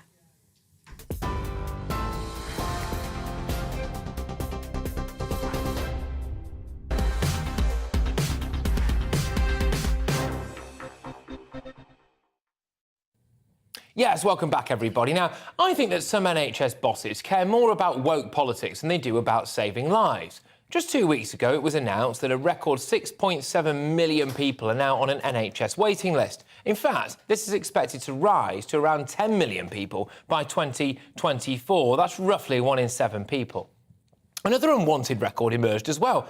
29,317 people had to wait more than 12 hours in A&E departments. We have elderly people waiting more than 24 hours for an ambulance, people struggling to see a GP, hundreds of thousands of people caught in a cancer treatment backlog. The NHS bigwigs have one solution and one solution only to fix this problem. More money. Show us the money. Right, well, the NHS has its highest ever budget of 170 billion quid a year. That is a massive amount of money. Now, I'm asking, does this country really have to sacrifice itself at the altar of the NHS once again? We locked down to protect the NHS, and now we want the NHS to protect us. But it's saying that it can't really do that. Say what it can do, though. It can go on a woke crusade. Now, it's emerged that the NHS has spent more than 1 million quid on hundreds of woke staff networks, which include things, get this, like tea and rainbow cake picnics. Barnet, Enfield and Haringey Mental Health Trust are planning a pronouns day for December. If I was having a cardiac arrest, right, the last thing that I would want is for the person wielding a defibrillator to take a split second to check anyone's pronoun before they bring me back to life. East and North Hertfordshire NHS Trust decided to take a break from saving lives to celebrate Filipino Independence Day in June, which included a fabulous martial arts exhibition. Well, that will come as a relief to that old lady waiting with a broken hip at the foot of her stairs. Yeah, no, we'll be right with you after we've watched a Filipino man kick his way through 20 concrete blocks. There are diversity and inclusion managers on around 150k a year. There is currently a plan that will cost the UK taxpayer 20 grand so the NHS can draw up a list of trans allies. Now, as far as I can tell, this essentially means erasing the word woman from NHS literature. Already, the NHS advice pages about ovarian, womb, vaginal and cervix cancers quietly scrub the word women from their web pages, which does seem odd given which parts of the body they're talking about. Breastfeeding has become chest feeding, which presumably means I can now do it. I mean, at this point, it's literally the suspension of medical and biological facts by the people who are supposed to be in charge of administering medical care to the nation. How long is it before we have rainbow-coloured curtains between every cubicle and hospital wards? Now, the great people of Great Britain have bankrupted themselves to protect and preserve the NHS. And whilst that amount of money that I've mentioned there spent on woke stuff might be a drop in the ocean compared to the overall budget, I think it's more the principle of it, isn't it? The NHS has no right to repay our sacrifice by wasting taxpayers' money on ridiculous woke projects that, frankly, nobody really cares about in the middle of a national health crisis.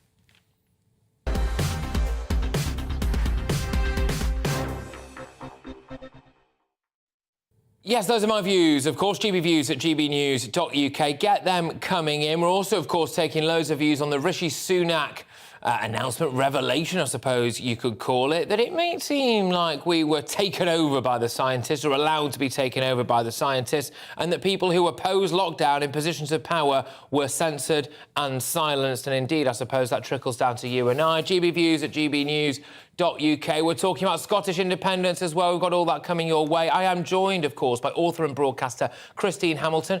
with me for the next hour. Great to have you on the show. And as we were discussing in the first hour as well, we are going to be talking, of course, about Rishi Sunak's comments. Christina, I would just like to start by throwing to you very quickly before we get stuck into the rest of this hour on the NHS woke stuff, right? We do have a bit of a health crisis on our hands here. We do have a financial crisis. Bit of a health crisis. As well.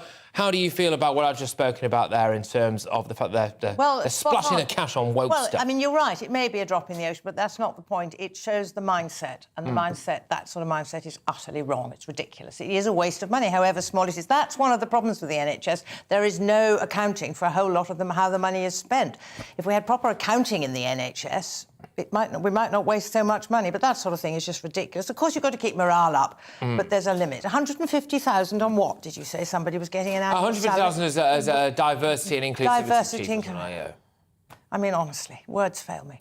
Yeah, well, there you go. Quite something. Well, there we go. We are going to kind of, loosely, I suppose, stick with a medical theme, you could say, because as we were discussing in the first hour, Conservative leadership hopeful Rishi Sunak has criticised the government's approach to COVID lockdowns. I'm sure you've all seen this story by now. If not, you must have been living on the moon with your fingers in your ears, because he's been saying that while in government, OK, he was encouraged not to talk about the trade-offs of effectively shutting down the economy. So, to break that down a bit, right, massive discussions about whether or not we should have lockdowns, which have got, well, frankly, all of the knock-on effects that we're seeing now. And if someone puts their hand up and goes, can we talk about the economy? Could we do some kind of cost-benefit analysis? So, saving lives with lockdown, losing lives further down the line when it comes to things like NHS appointments, the economy being knackered, kids missing out on early years education, etc. Oh, the answer to that was effectively no, we can't talk about it. The former Chancellor went on to say that it was a mistake to empower scientists, claiming he wasn't listened to by colleagues when he brought up critiques of this policy. Now, his comments have been criticised by some who were also in number 10 during the pandemic. So, for example, the former head of communications, Lee Kane, said it would have been, quote, morally irresponsible of the government not to implement lockdown. Not answering the question, though, that, is it, Lee? Not answering the question. Not saying it wouldn't have been morally irresponsible, but could you have a fuller, wider, broader conversation? The kind of conversation we're going to have right now, right here in the GB News studio, because joining me is Lucy Johnson, Health and Social Affairs Editor at the Sunday Express. Of course, Christine's with us as well. Lucy, I'll start with you. Thank you very, very much for hot-footing it into the studio for us here. Censorship, censorship, censorship. It seems like any kind of lockdown dissenter was silenced, does it? Well, right from the get-go, there were a number of scientists that I spoke to that were criticising the narrow base of expertise on SAGE. But not only were they silenced, they were actually attacked, abused, pilloried and vilified by other scientists. It was quite extraordinary to watch. It was very difficult at the time and throughout the past 2 years, really, to give a different narrative. I know of scientists that were even sidelined from positions in, advising government and called snake oil merchants or charlatans. And this is, so it's not just the normal Twitter spats. It was very, very difficult. There were brave scientists that did put their head above the parapet and say they disagreed. But, in a country like ours, we should be able to have a free speech. We should be. Now, why were they pilloried, OK? Was it because it was seen as going against conventional wisdom? Was it seen as breaking ranks with the scientific community? I thought the scientific community, the medical community, was all supposed to be about really testing out your theories and having openness about it all. Well, that is the million-dollar question. It's very difficult to know. I think that there's a lot of vested interest. Science is funded by big corporations. It's become a billion-dollar business, the whole industry around COVID.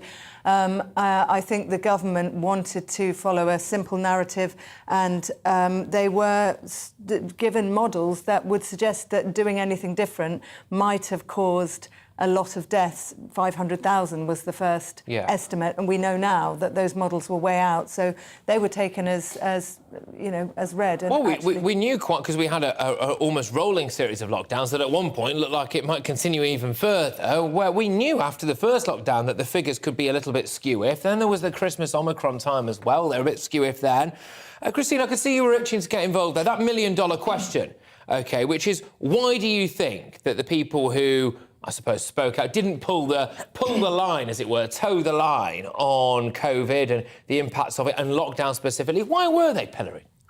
Well, I mean, the government decided that they were going to listen to their great sage advisors, and that was that. Are the scientists doing them, though? Well, I know, but they had decided which scientists they were going to follow, and as Lucy just said, it wasn't science that they were following, it was modelling. And when, I mean, take the Great Barrington Declaration and Dr. Sunetra Gupta, I think her name was, people like that, they were just roundly ignored because they didn't fit the narrative. And there we now discover that people like Rishi Sunak inside, why didn't they pick up what these other scientists were saying and say, hang on a moment? He also then was factoring in the economic deficit, etc. Why on earth didn't he do it then? So some people would say, Lucy, that as indeed we had a guest on previously who was a little bit of a lockdown apologist, although he is a friend of the channel, who's trying to allude to the fact that it wasn't the likes of Chris Whitty and co.'s job to consider anything other than their response to the coronavirus crisis. Which I can understand, but he is an intelligent man at the end of the day as well. And surely there must have been, or should have been, some consideration for wider economic effects, educational effects, as opposed to just towing this line of science and plunging us into lockdowns. We had plans, we had decades of plans, but somehow they got lost in the organisational memory. I've spoken to planners who sat with government experts and who were involved in those plans at the beginning.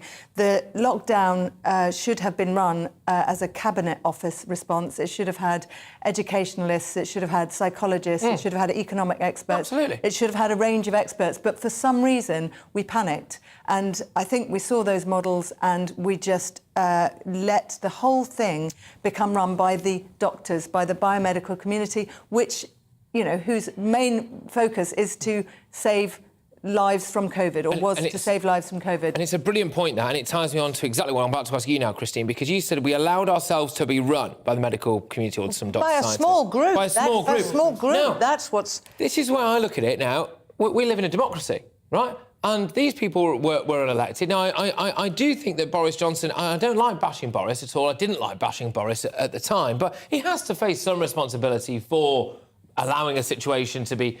to be led by the nose, but led through the nose by the science. But you know, it's undemocratic to have an unelected bunch of scientists and doctors shaping our country's future, in a sense. Yes, but as I said earlier, it was not the... I don't know why I'm defending them, because I think they were a complete disaster, Doctors Doom and Gloom, who've now been knighted for wrecking the country. It wasn't their job to do the cost-benefit analysis. It wasn't their job to do the economic analysis. That was the job of government and government advisors, and they are the ones who singularly failed.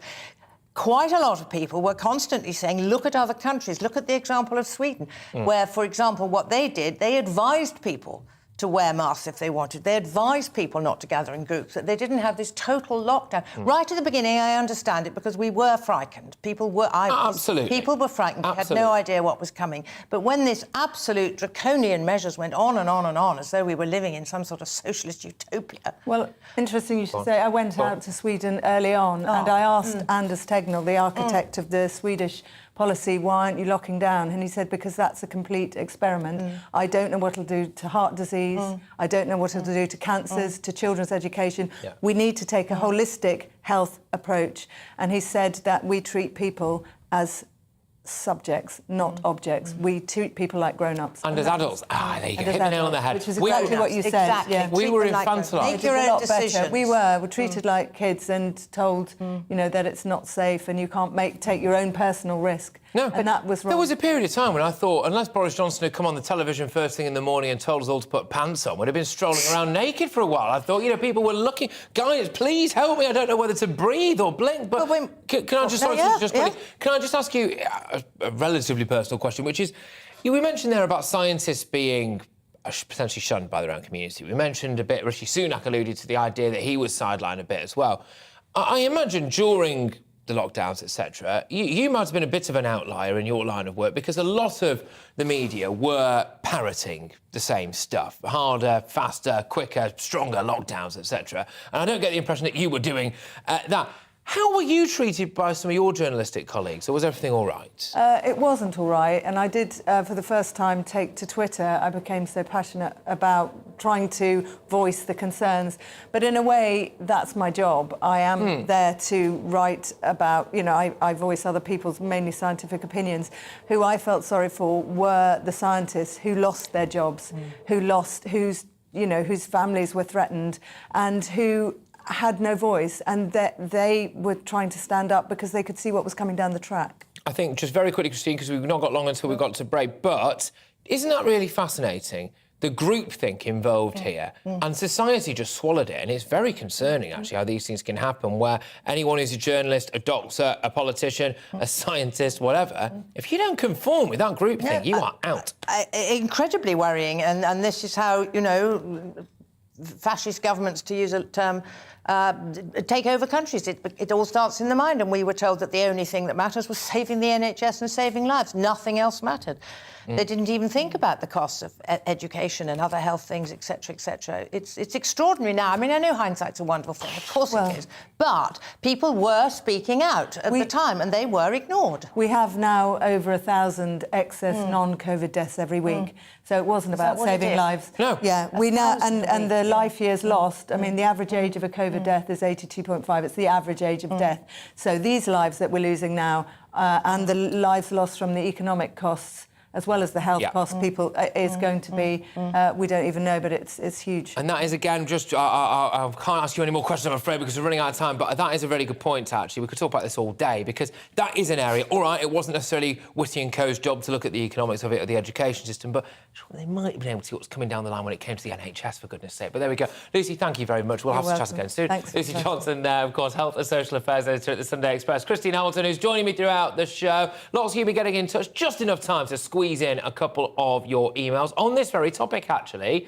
Sunak's criticism of COVID lockdown response. Paul's been on. Thank you, Paul. Sunak is definitely saying what he can to try to win. He doesn't care about this country, just his own career ambitions. Gosh, isn't it amazing that... I mean, look, he has left it far too late, to be fair, and it does seem a little bit desperate. But it's amazing with Sunak, isn't it?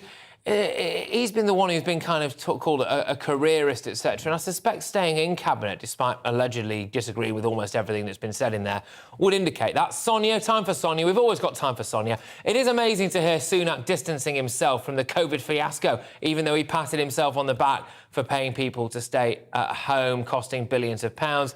There is a school of thought that Sunak didn't make too many difficult decisions, he just handed out money, to be fair, but there we go. Well, look, thank you very much, everybody. GB Views at gbnews.uk. Keep them coming in.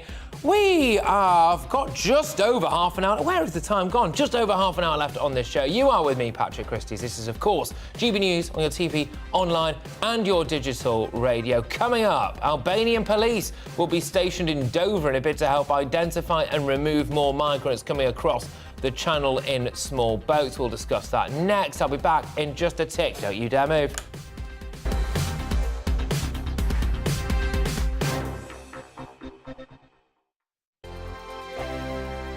Join my show Farage, 7 p.m. till 8 p.m. Monday through Thursday. And there you will get opinion, analysis, debate, and I'll cover stories that nobody else dares to touch. You've been cancelled. Join the club. Oh, my goodness me. And then for the last 15 minutes, talking pints. We're over a drink. We have a civilised conversation with someone. We very often disagree, but we do it in a grown-up way. Come and join me on Farage.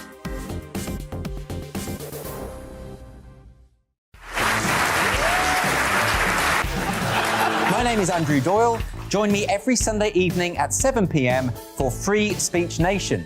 This is a show where we address current affairs and news stories of the week with the help of two wonderful comedian panellists. I brought in comics because I want to give it a lighter edge, and also they work for less. See you there.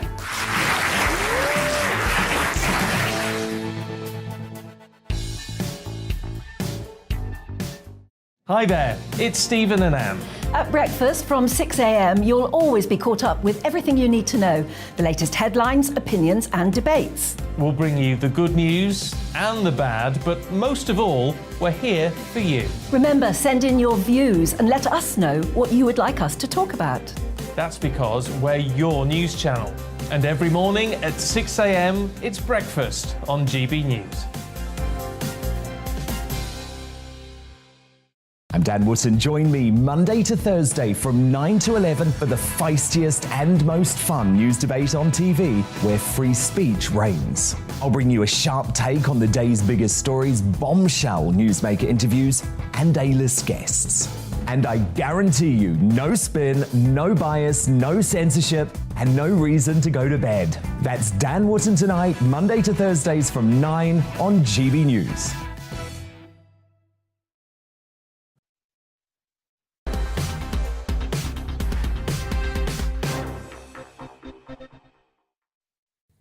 Yes, hello, welcome back, everybody. You are with me, Patrick Christie's, in for Colin Brazier on GB News, on your TV, radio and online. Just before we go to our next topic, quick update on the curry situation. If you're just joining us, we have someone who claims to have one of the best curries in the UK in the studio with an assortment of curry. I explicitly told the staff here at GB News that that was my dinner, right?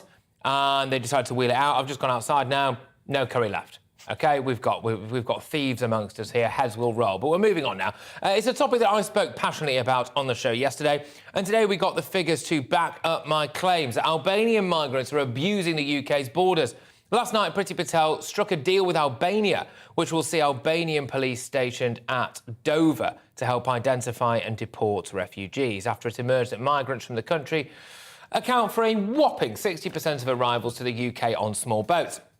We do know, and this has come from someone who works in the Albanian Immigration Office, that a lot of these people then work in things like organised crime, drug dealing, etc., and get involved in the criminal underworld because they have to pay off the 5,000 or so pounds that they've paid to the human smugglers. So they work in the black market, therefore their arrival literally, in some cases, does absolutely nothing to contribute to this country whatsoever. 6,000 Albanians have crossed the channel so far this year. Joining me now is the Refugee and Migrant Rights Programme Director at Amnesty International UK. It's Steve Valdez-Simmons. Thank you very, very much. Of course, the latest, I suppose it's the latest until there's another breaking story about the channel tomorrow anyway, but the latest when it comes to what's going on, we are going to strike a deal. We have struck a deal to send some of these people back to Albania. How do you feel about that as a bigwig at Amnesty? Well, I think actually the Home Office is selling something of a bluff here. It's not quite clear what the deal will entail in terms of returns. It's also been said by the Home Office that people are going to continue to not have their asylum claims dealt with in this country if they arrive by small boats or indeed other means that the Home Office doesn't specifically permit, in which case it's not going to be possible to return anybody to Albania because we won't have determined that it would be safe for them to do so. And we ought to remember, as the statistics that came out today again confirm, that when the Home Office has determined the claims of people seeking asylum from Albania, more often than not, it has found that the person concerned is entitled to asylum here. OK, but what will it take, though? What will it take for people like you to wake up and smell the coffee that Britain is being taken for a ride? Yes, all right, OK, fair enough. There are people who have a genuine asylum claim. We, by definition, are a very welcoming country because of something that you've alluded to there. It's taking so long for people to have their asylum claims processed. They're up in hotels. Then if they do get it processed, we're already using not just existing council housing stock. The Home Office is now dipping into the lower end of the private rental sector as well. We're not this frothing racist nation, but when you've even got someone who's essentially in and around the Albanian government saying loads of the Albanians are coming here to essentially work in your black market, what will it take for people like yourself to go, hang on a minute, we need tighter controls? Well, let's just have a think about that. It is not unusual at all for the government officials of various places from which people flee from persecution to claim that actually everything is wonderfully safe in their country. Of course, they have every reason to try and portray everything as fine and dandy where they are. So I don't take great store by that at all. I think far more can be taken from the fact that for a very long time now, consistently, Home Office decision-making shows that it finds more people who claim from Albania are entitled to asylum here than not. And no, our system is not welcoming. In fact, it's become increasingly hostile. And the reason people are stacked up in the hotels that you mentioned is precisely because the decision has been taken not to process people's claims. They're just being left in limbo. That's a disaster for them. There's so many people coming here illegally. We haven't got the resources to actually process these claims all the time, have we? We've perfectly got the resources to do this. We still receive very few people seeking asylum compared to many of us, our nearest neighbours. We are not disproportionately affected by people seeking asylum. And the reason the backlog has spiraled out of all of control is that Priti Patel's policies for over 3 years have consistently, month on month, throughout that time, driven that backlog ever up. She needs to just determine claims and deal with them properly. OK, I'm just going to point something out here. We had an email in when I said that you were coming on the show, and they said, please be ready to point out to Steve that we are the most densely populated country in Europe, 3 times the population density of France, etc., etc., etc. So actually, when people use the argument that other areas or that other countries take more or a higher proportion than we do, we've got less space to give. And I want you to just look down the camera now and tell the nation why a young single mum with mental health problems who's lived here and paid into the tax system all her life, or someone who's fought for this country and lost a limb at war, for example, should now be bumped down the social housing list so someone who we've got no idea who they are or where they're from can get a room in a hotel while their claim is processed. Why are they more important than people who are already here for you? Everybody who has rights to which you allude is important, and the government should be doing far more on all of those fronts. But the first point that you started with, let's just ask the question. It's true, some countries are far less densely populated than ours. Canada or Greenland or such like, yes. So why should everybody go there? They're not more able of dealing with people who claim asylum. Similarly, some countries are far more densely populated than us. Lebanon or indeed Rwanda, the places that we seem to think should be responsible for so many more people than us. It's not about geographic size, it's about capacity to deal with people and provide for asylum as we are obliged, like other nations, to do. And frankly, we don't do as much as many, many others.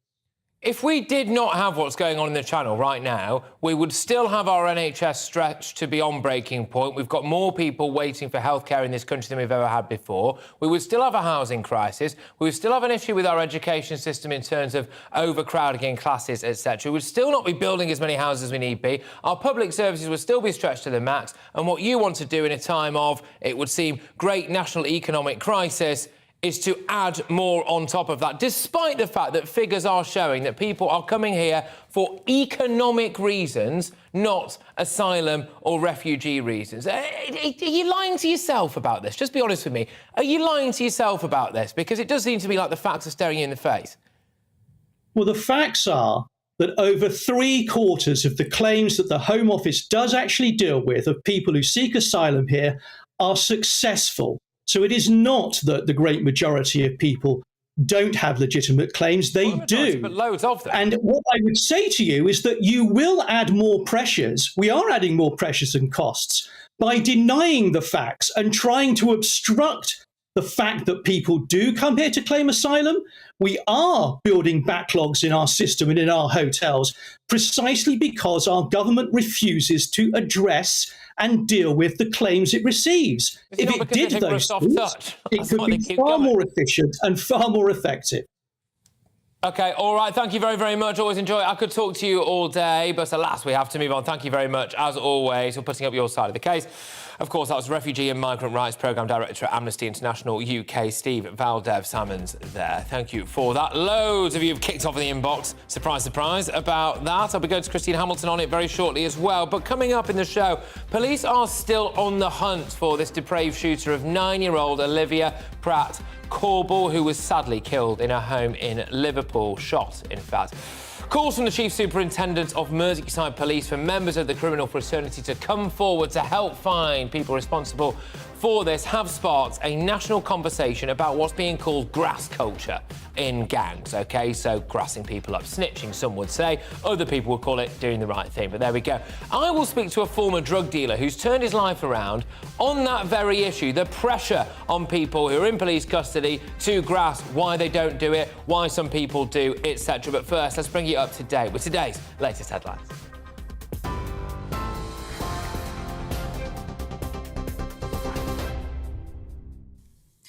Good afternoon, it's 5:37. I'm Tatiana Sanchez in the GB newsroom. The family of 9-year-old Olivia Pratt-Corbell, who was shot in her home in Liverpool, are appealing for the public to do the right thing to help find the gunman. It's after police said they will not rest until they find who killed Olivia. Merseyside detectives have also confirmed they've identified a second man involved in the shooting. They say he was with the 35-year-old suspected target. Officers are urging the gunman to surrender. Detective Chief Superintendent Mark Kameen says the force is working around the clock to find Olivia's killer. I asked for the man responsible for this brutal, callous, thoughtless attack to surrender himself to the police. Unfortunately, that individual has failed to do that. But my message to him remains the same. We will not rest until we find you, and we will find you. The GCSE pass rate this year has fallen since 2021, but does remain above pre-pandemic levels. The number of top grades is also down from last year, but higher than in 2019. Students across England, Wales and Northern Ireland have received their GCSE results today after sitting exams in person for the first time in 3 years. Britain will offer technical expertise to Ukraine as part of a new support package to help the country rebuild its infrastructure. Transport Secretary Grant Shapps says British experts will share technical knowledge in building airports, runways and the reconstruction of ports. Engineers from a number of UK companies like Rolls-Royce will also help. TV, online and DAB+ radio, this is GB News. Now it's back to Brazier.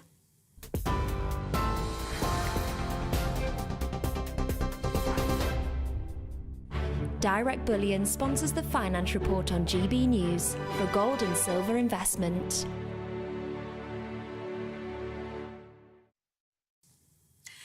Here's a quick snapshot of today's markets. The pound will buy you $1.181 and 1.186 euros, and the price of gold currently stands at £1,487 and 53 pence per ounce. Direct Bullion sponsors the Finance Report on GB News, investments that matter. Join my show Farage, 7 p.m. till 8 p.m. Monday through Thursday. And there you will get opinion, analysis, debate, and I'll cover stories that nobody else dares to touch. You've been cancelled. Join the club.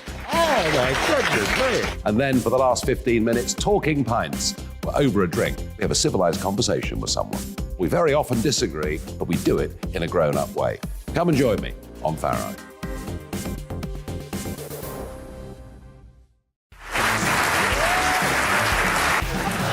My name is Andrew Doyle. Join me every Sunday evening at 7 p.m. for Free Speech Nation. This is a show where we address current affairs and news stories of the week with the help of two wonderful comedian panellists. I brought in comics because I want to give it a lighter edge, and also they work for less. See you there.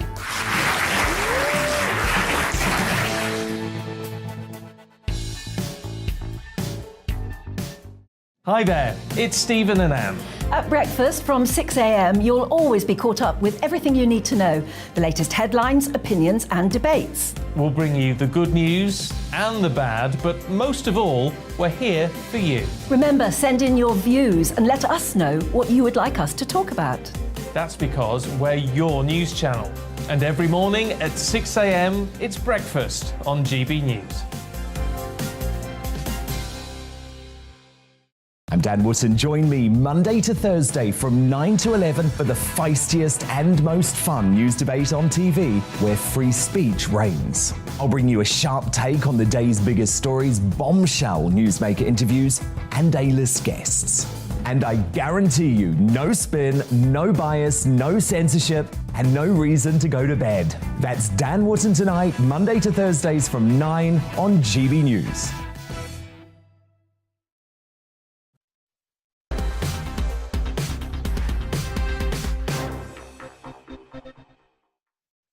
Yeah, welcome back, everybody. I want to revisit this migrant issue, OK, because loads of you have been having your say on this. The Albanian authorities are apparently going to send some people over to police the beaches around here to detect some Albanians and send them back, if they are indeed here illegally, which one would imagine that many of them are. We just had a chap on from Amnesty, Steve Valdez-Simmons from Amnesty International, who put forward some interesting arguments, it's fair to say, and it got a lot of you very, very hot under the collar. This is from Sue. My blood boiled over listening to that rubbish from Amnesty International. Illegal migrants are coming into our country without any limits. We are being overwhelmed. His response to that was essentially to say that we should be processing more of them.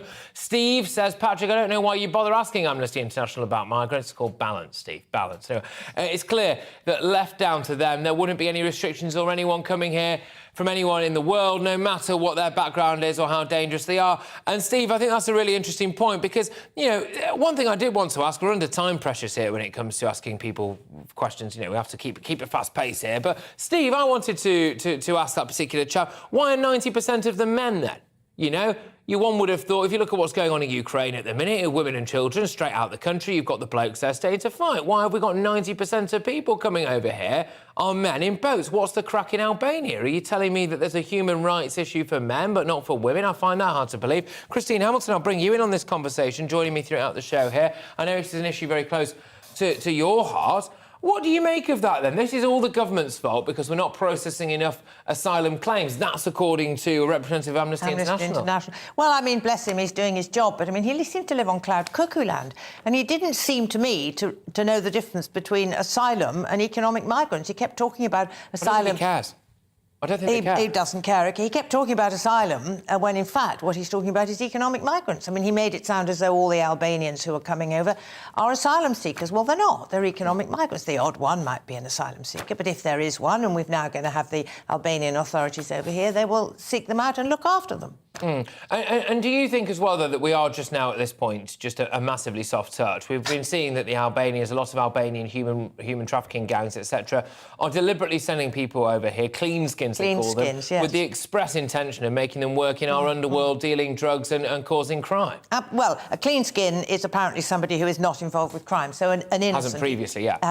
A young innocent. They come over, they then land themselves in debt of however many thousands of pounds, and they then get pulled into the drugs network and the crime network. I mean, this is not the sort of person we want in this country. What percentage, you were telling me during the break, the percentage of prisoners in our prisons, 1 in 10 is Albanian. 1 in 10 of foreign, so it's the highest percentage of foreign prisoners. Which is incredible. Well, it's incredible. It is absolutely incredible. But we are going to move on from that now, and we're going to be talking about this ongoing manhunt, for the killer, basically, of 9-year-old Olivia Pratt-Corbell. This is the news story. You're all aware of it, I'm sure, because it's been all over the news, frankly, now for a few days. And this was the 9-year-old girl who was shot in her own home. Her mother was hit as well, of course, and it's believed to be some kind of gang-related incident. Police say they now have a number of positive lines of inquiry as they hunt the shooter.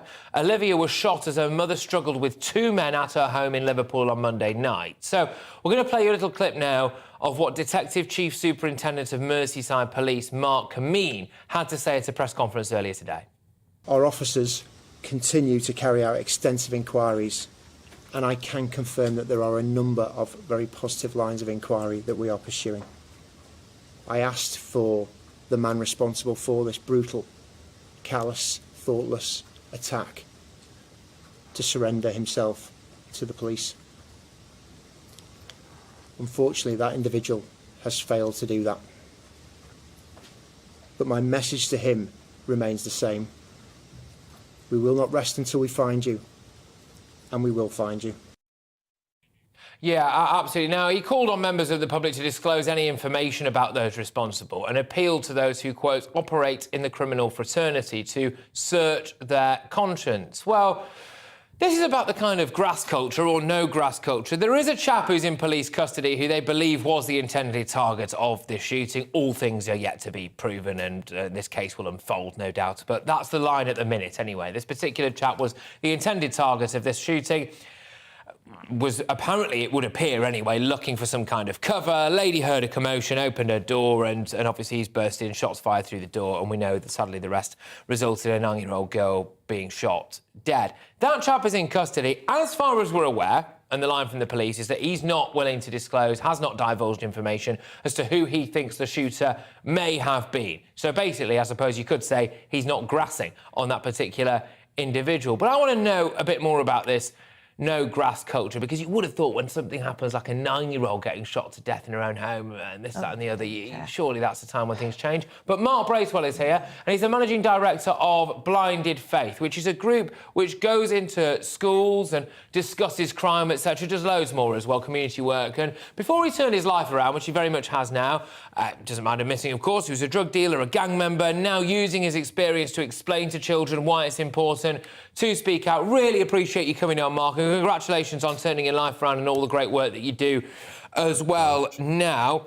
Why is this particular chapter, you think, if we're led to believe from what the police are saying is true anyway, is not grassing on the people who presumably he must know tried to shoot him and instead shot a 9-year-old girl dead? Well, I mean, like you said, they tried to shoot him. So clearly, this is someone that's going to be afraid for their life. Obviously, if it is what they're saying it is, and it is gang culture and gang connected, then obviously he's going to be in fear for his life because they've already tried to take it once. And unfortunately, obviously, this little girl has been caught in the crossfire, so to speak.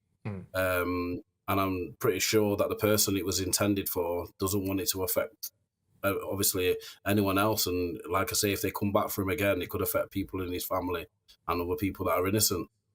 Is that how it works, do you think? Do you think this guy might be sweating in a police cell now thinking, goodness gracious me, they might know where my family are, they might know where my grandma lives, they might know anything. I'm keeping my mouth shut because these people are so evil that if they think I've even squealed a little bit, they'll go around and finish them off. Well, yeah, most definitely, because ultimately they're going to want to protect themselves, aren't they? Because especially now with what's happened, they ain't going to want to get caught, because if they do, they're never going to see the light of day again, are they? And as we can see, they've already gone to such lengths to try and take somebody's life, and within doing that, has taken someone's life that was innocent. And I believe the young girl's mother was shot as well. So they're going to be fearing for their life and everybody else. And let's just kind of broaden it a little bit, so not just focus on this specific case, just talk more generally. When there are unintended victims of crime, right, and unintended victims are killed, OK, is there any conscience whatsoever within the kind of organised crime, drug dealing, gang community? You know, will other people in other gangs be looking at them and going, you know, goodness me, you know, you killed a kid? Or is it just kind of blanked out in that world, you know? Well, if I'm being honest, I can't answer what other people will think. Obviously, I can only answer how I would feel and things like that, and how I felt in the past. I mean, I can also bring up a shooting that happened just last week in Moss Side in Manchester, where a young gentleman was killed, and the community have stood up, and the community is speaking out because they're sick and tired of the things that happens in that area. And in the past, as you say, the no grass mentality has been stood out. I lost my first friend at the age of 14 who was shot and murdered in Moss Side, and the killer has never been found because nobody's ever spoke out, because people were too scared of what could happen to them. But as you can see, it is starting to change, and people are starting to stand up and take a stance against it, because ultimately we need it to stop. And that's how we teach the kids. It's okay to speak out. If we speak out, then we can make a difference. Yeah, absolutely. And I believe I am actually joined by Christine Hamilton, who's in the studio with me today. And I believe that you would quite like to just ask something quickly. Well, would you? I just wondered, my belief or my thought was that the police probably know out of a handful of people, it's one of those who they're looking for. And I wondered what you thought about that. I mean, it seems to me extraordinary that they haven't actually gone out and hauled in a smallish number of people on the assumption that it's bound to be one of them. Well, like you said, you're saying that the police probably know, but if they did know, they would have arrested them and would have pulled them in. And I think sometimes the police might give out information to stop us from being scared. Because ultimately, if people are scared, then they're not going to come forward and speak. But if they knew who it was, they'd have him in the police station now, wouldn't they? That's a good point. Now, can I just ask you a little bit about your experiences? I mean, I had a briefing sheet, obviously. I know a bit about you, but I'd rather you kind of put it in your own words, really. I suppose you've been at the rough end in the past, anyway, of gang culture, etc. And I think you've got a couple of the war wounds to prove it as well, haven't you? Yeah, I have. Yeah, so like I said, I was involved in gangs myself growing up, and that was something that I fell into with being in the area that I grew up with and the sort of life that I had basically. I was stabbed in the face myself and in the neck, and I lost my eye. And I guess just in the way that I would grow up and the way that things were taught to me, it was to keep it to yourself and not to go to the police. But that came down to a bit of the fear that we had from the police as well. And, Right. I guess the only way I can describe it is I call it like the flat world scenario. Everybody thought the world was flat until we knew it was round. And at the end of the day, when you're being taught that it's wrong to tell the police or to speak to the police, that's what you believe because that's what you grow up, and that's how it is. So yes, there is fear, but there's also that's what you've been taught, so that's how you grow up. And it must create a cycle, because if it is that let's not go to the police, right? And I think there's a huge amount of truth in what you just said there. And Liverpool is a city renowned for, rightly or wrongly as well, in many cases, having a deep scepticism of authority, shall we say. All right, it's a city that's been treated quite badly in the past on numerous different occasions. And so I can fully believe that gang culture there would have been drilled into people. Do not go to the police. Do not go to the police. But then this line that probably follows that is, we'll handle it ourselves. And does that not lead to this spiral of crime? And that's why you see shooting, then another shooting, then a stabbing, and it just escalates. Yeah, yes, it is definitely, and it's definitely starting to affect the youth culture today. As we know, I campaign against knives and things like that because obviously the things that the youth are doing nowadays, they see it as a normal to carry a knife, and then obviously if they see someone getting stabbed, they won't go to the authorities and tell the authorities. So which means that person gets away, and potentially he got away with it once, so why won't you do it again? You know, and like you say, it does breed a culture of tit for tat where people then come back, and it just makes it worse. And that's why, like I say, that's why us at Blinded Faith work so avidly to teach people it's okay to speak out. The best thing is to speak out. The best thing for humanity and for yourself and our society is to speak out against the people that are doing wrong. Look, thank you so much, Mark. A really, really timely intervention from yourself there and everyone at Blinded Faith. Mark Bracewell there, who's basically just urging people and urges people in his own community around the Stoke area and indeed, of course, across the UK, really, to do the right thing. Yes, there is grass culture. Yes, there is, or no grass culture, I should say, really. But actually, when it comes to things, especially like the death of a 9-year-old girl shot to death in her own home, then you've really got to start talking out. A statement from the family now, within the last hour, a statement of that poor little girl who was tragically killed. If anyone knows anything, now is the time to speak up. It's not about being a snitch or a grass. It's about finding out who took our baby away from us. Please do the right thing. That's powerful. But up next, it's Jubes and Co. with Michelle Dewberry, of course, who's here in the studio. Michelle, what do you got for us? Hello. In today's episode of You Don't Say, Rishi Sunak is speaking out today, saying basically Sage had too much power and the ramifications and consequences of lockdown were not considered. As I said, you don't say. Some of us were warning about that for quite some time. Want to get into that. Albanians, Priti Patel's plan, is it going to work or not? And Rotherham, children's capital of the UK. Really?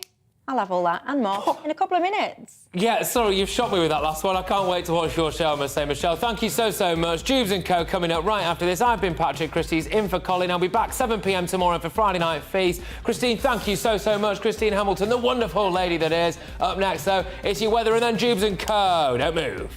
Hello, Aidan McGiven here from the Met Office. Following the wet start to the day in the southeast, it's now turning drier and clearer in many places. A cooler night to come, and then some showers turning up in the west later because of another little feature coming in from the Atlantic. But it's this cold front, and just ahead of the cold front that has caused some heavy and thundery rain in the southeast and across East Anglia early in the day. That's moving out of the way through the evening. Cloud eventually clearing, and then with the lengthy clear spells for England and Wales, a much fresher night to come, more comfortable for sleeping, but cloud thickens for Scotland, for Northern Ireland, for West Wales and eventually western parts of England, with some showery rain turning up here.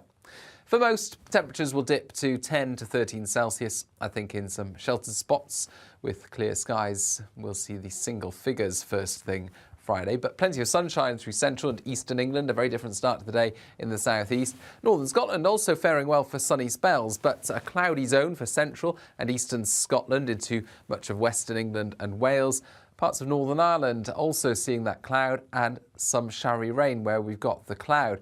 Temperatures mostly around average, high teens, low 20s in the north, low to mid 20s further south. But the showers could really perk up by the end of the afternoon across southern Scotland, the far northwest of England. Some heavy downpours for a time before they move away to the east, and then clear spells developing for many overnight once again. And quite a cool start to the weekend for parts of Scotland and Northern Ireland. Single figures fairly widely away from urban centres. Further south, a bit milder, but a lot of cloud around first thing Saturday, I think, in many spots. There will be further showers here and there, primarily down the spine of England and into parts of East Wales. Sunny spells otherwise. And into Sunday, plenty more sunny spells to come, just the odd shower, and warming up as well by Monday.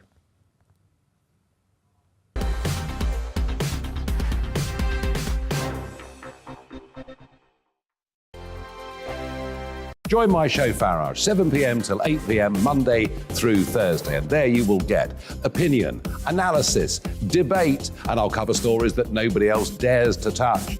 You've been cancelled. Join the club. Oh my goodness me. And then for the last 15 minutes, talking pints. We're over a drink. We have a civilised conversation with someone. We very often disagree, but we do it in a grown-up way. Come and join me on Farage.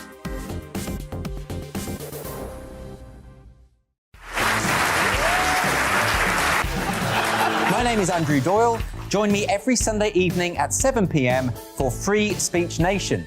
This is a show where we address current affairs and news stories of the week with the help of two wonderful comedian panellists. I brought in comics because I want to give it a lighter edge, and also they work for less.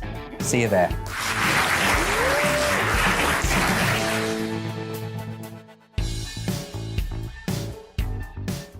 Hi there, it's Steve.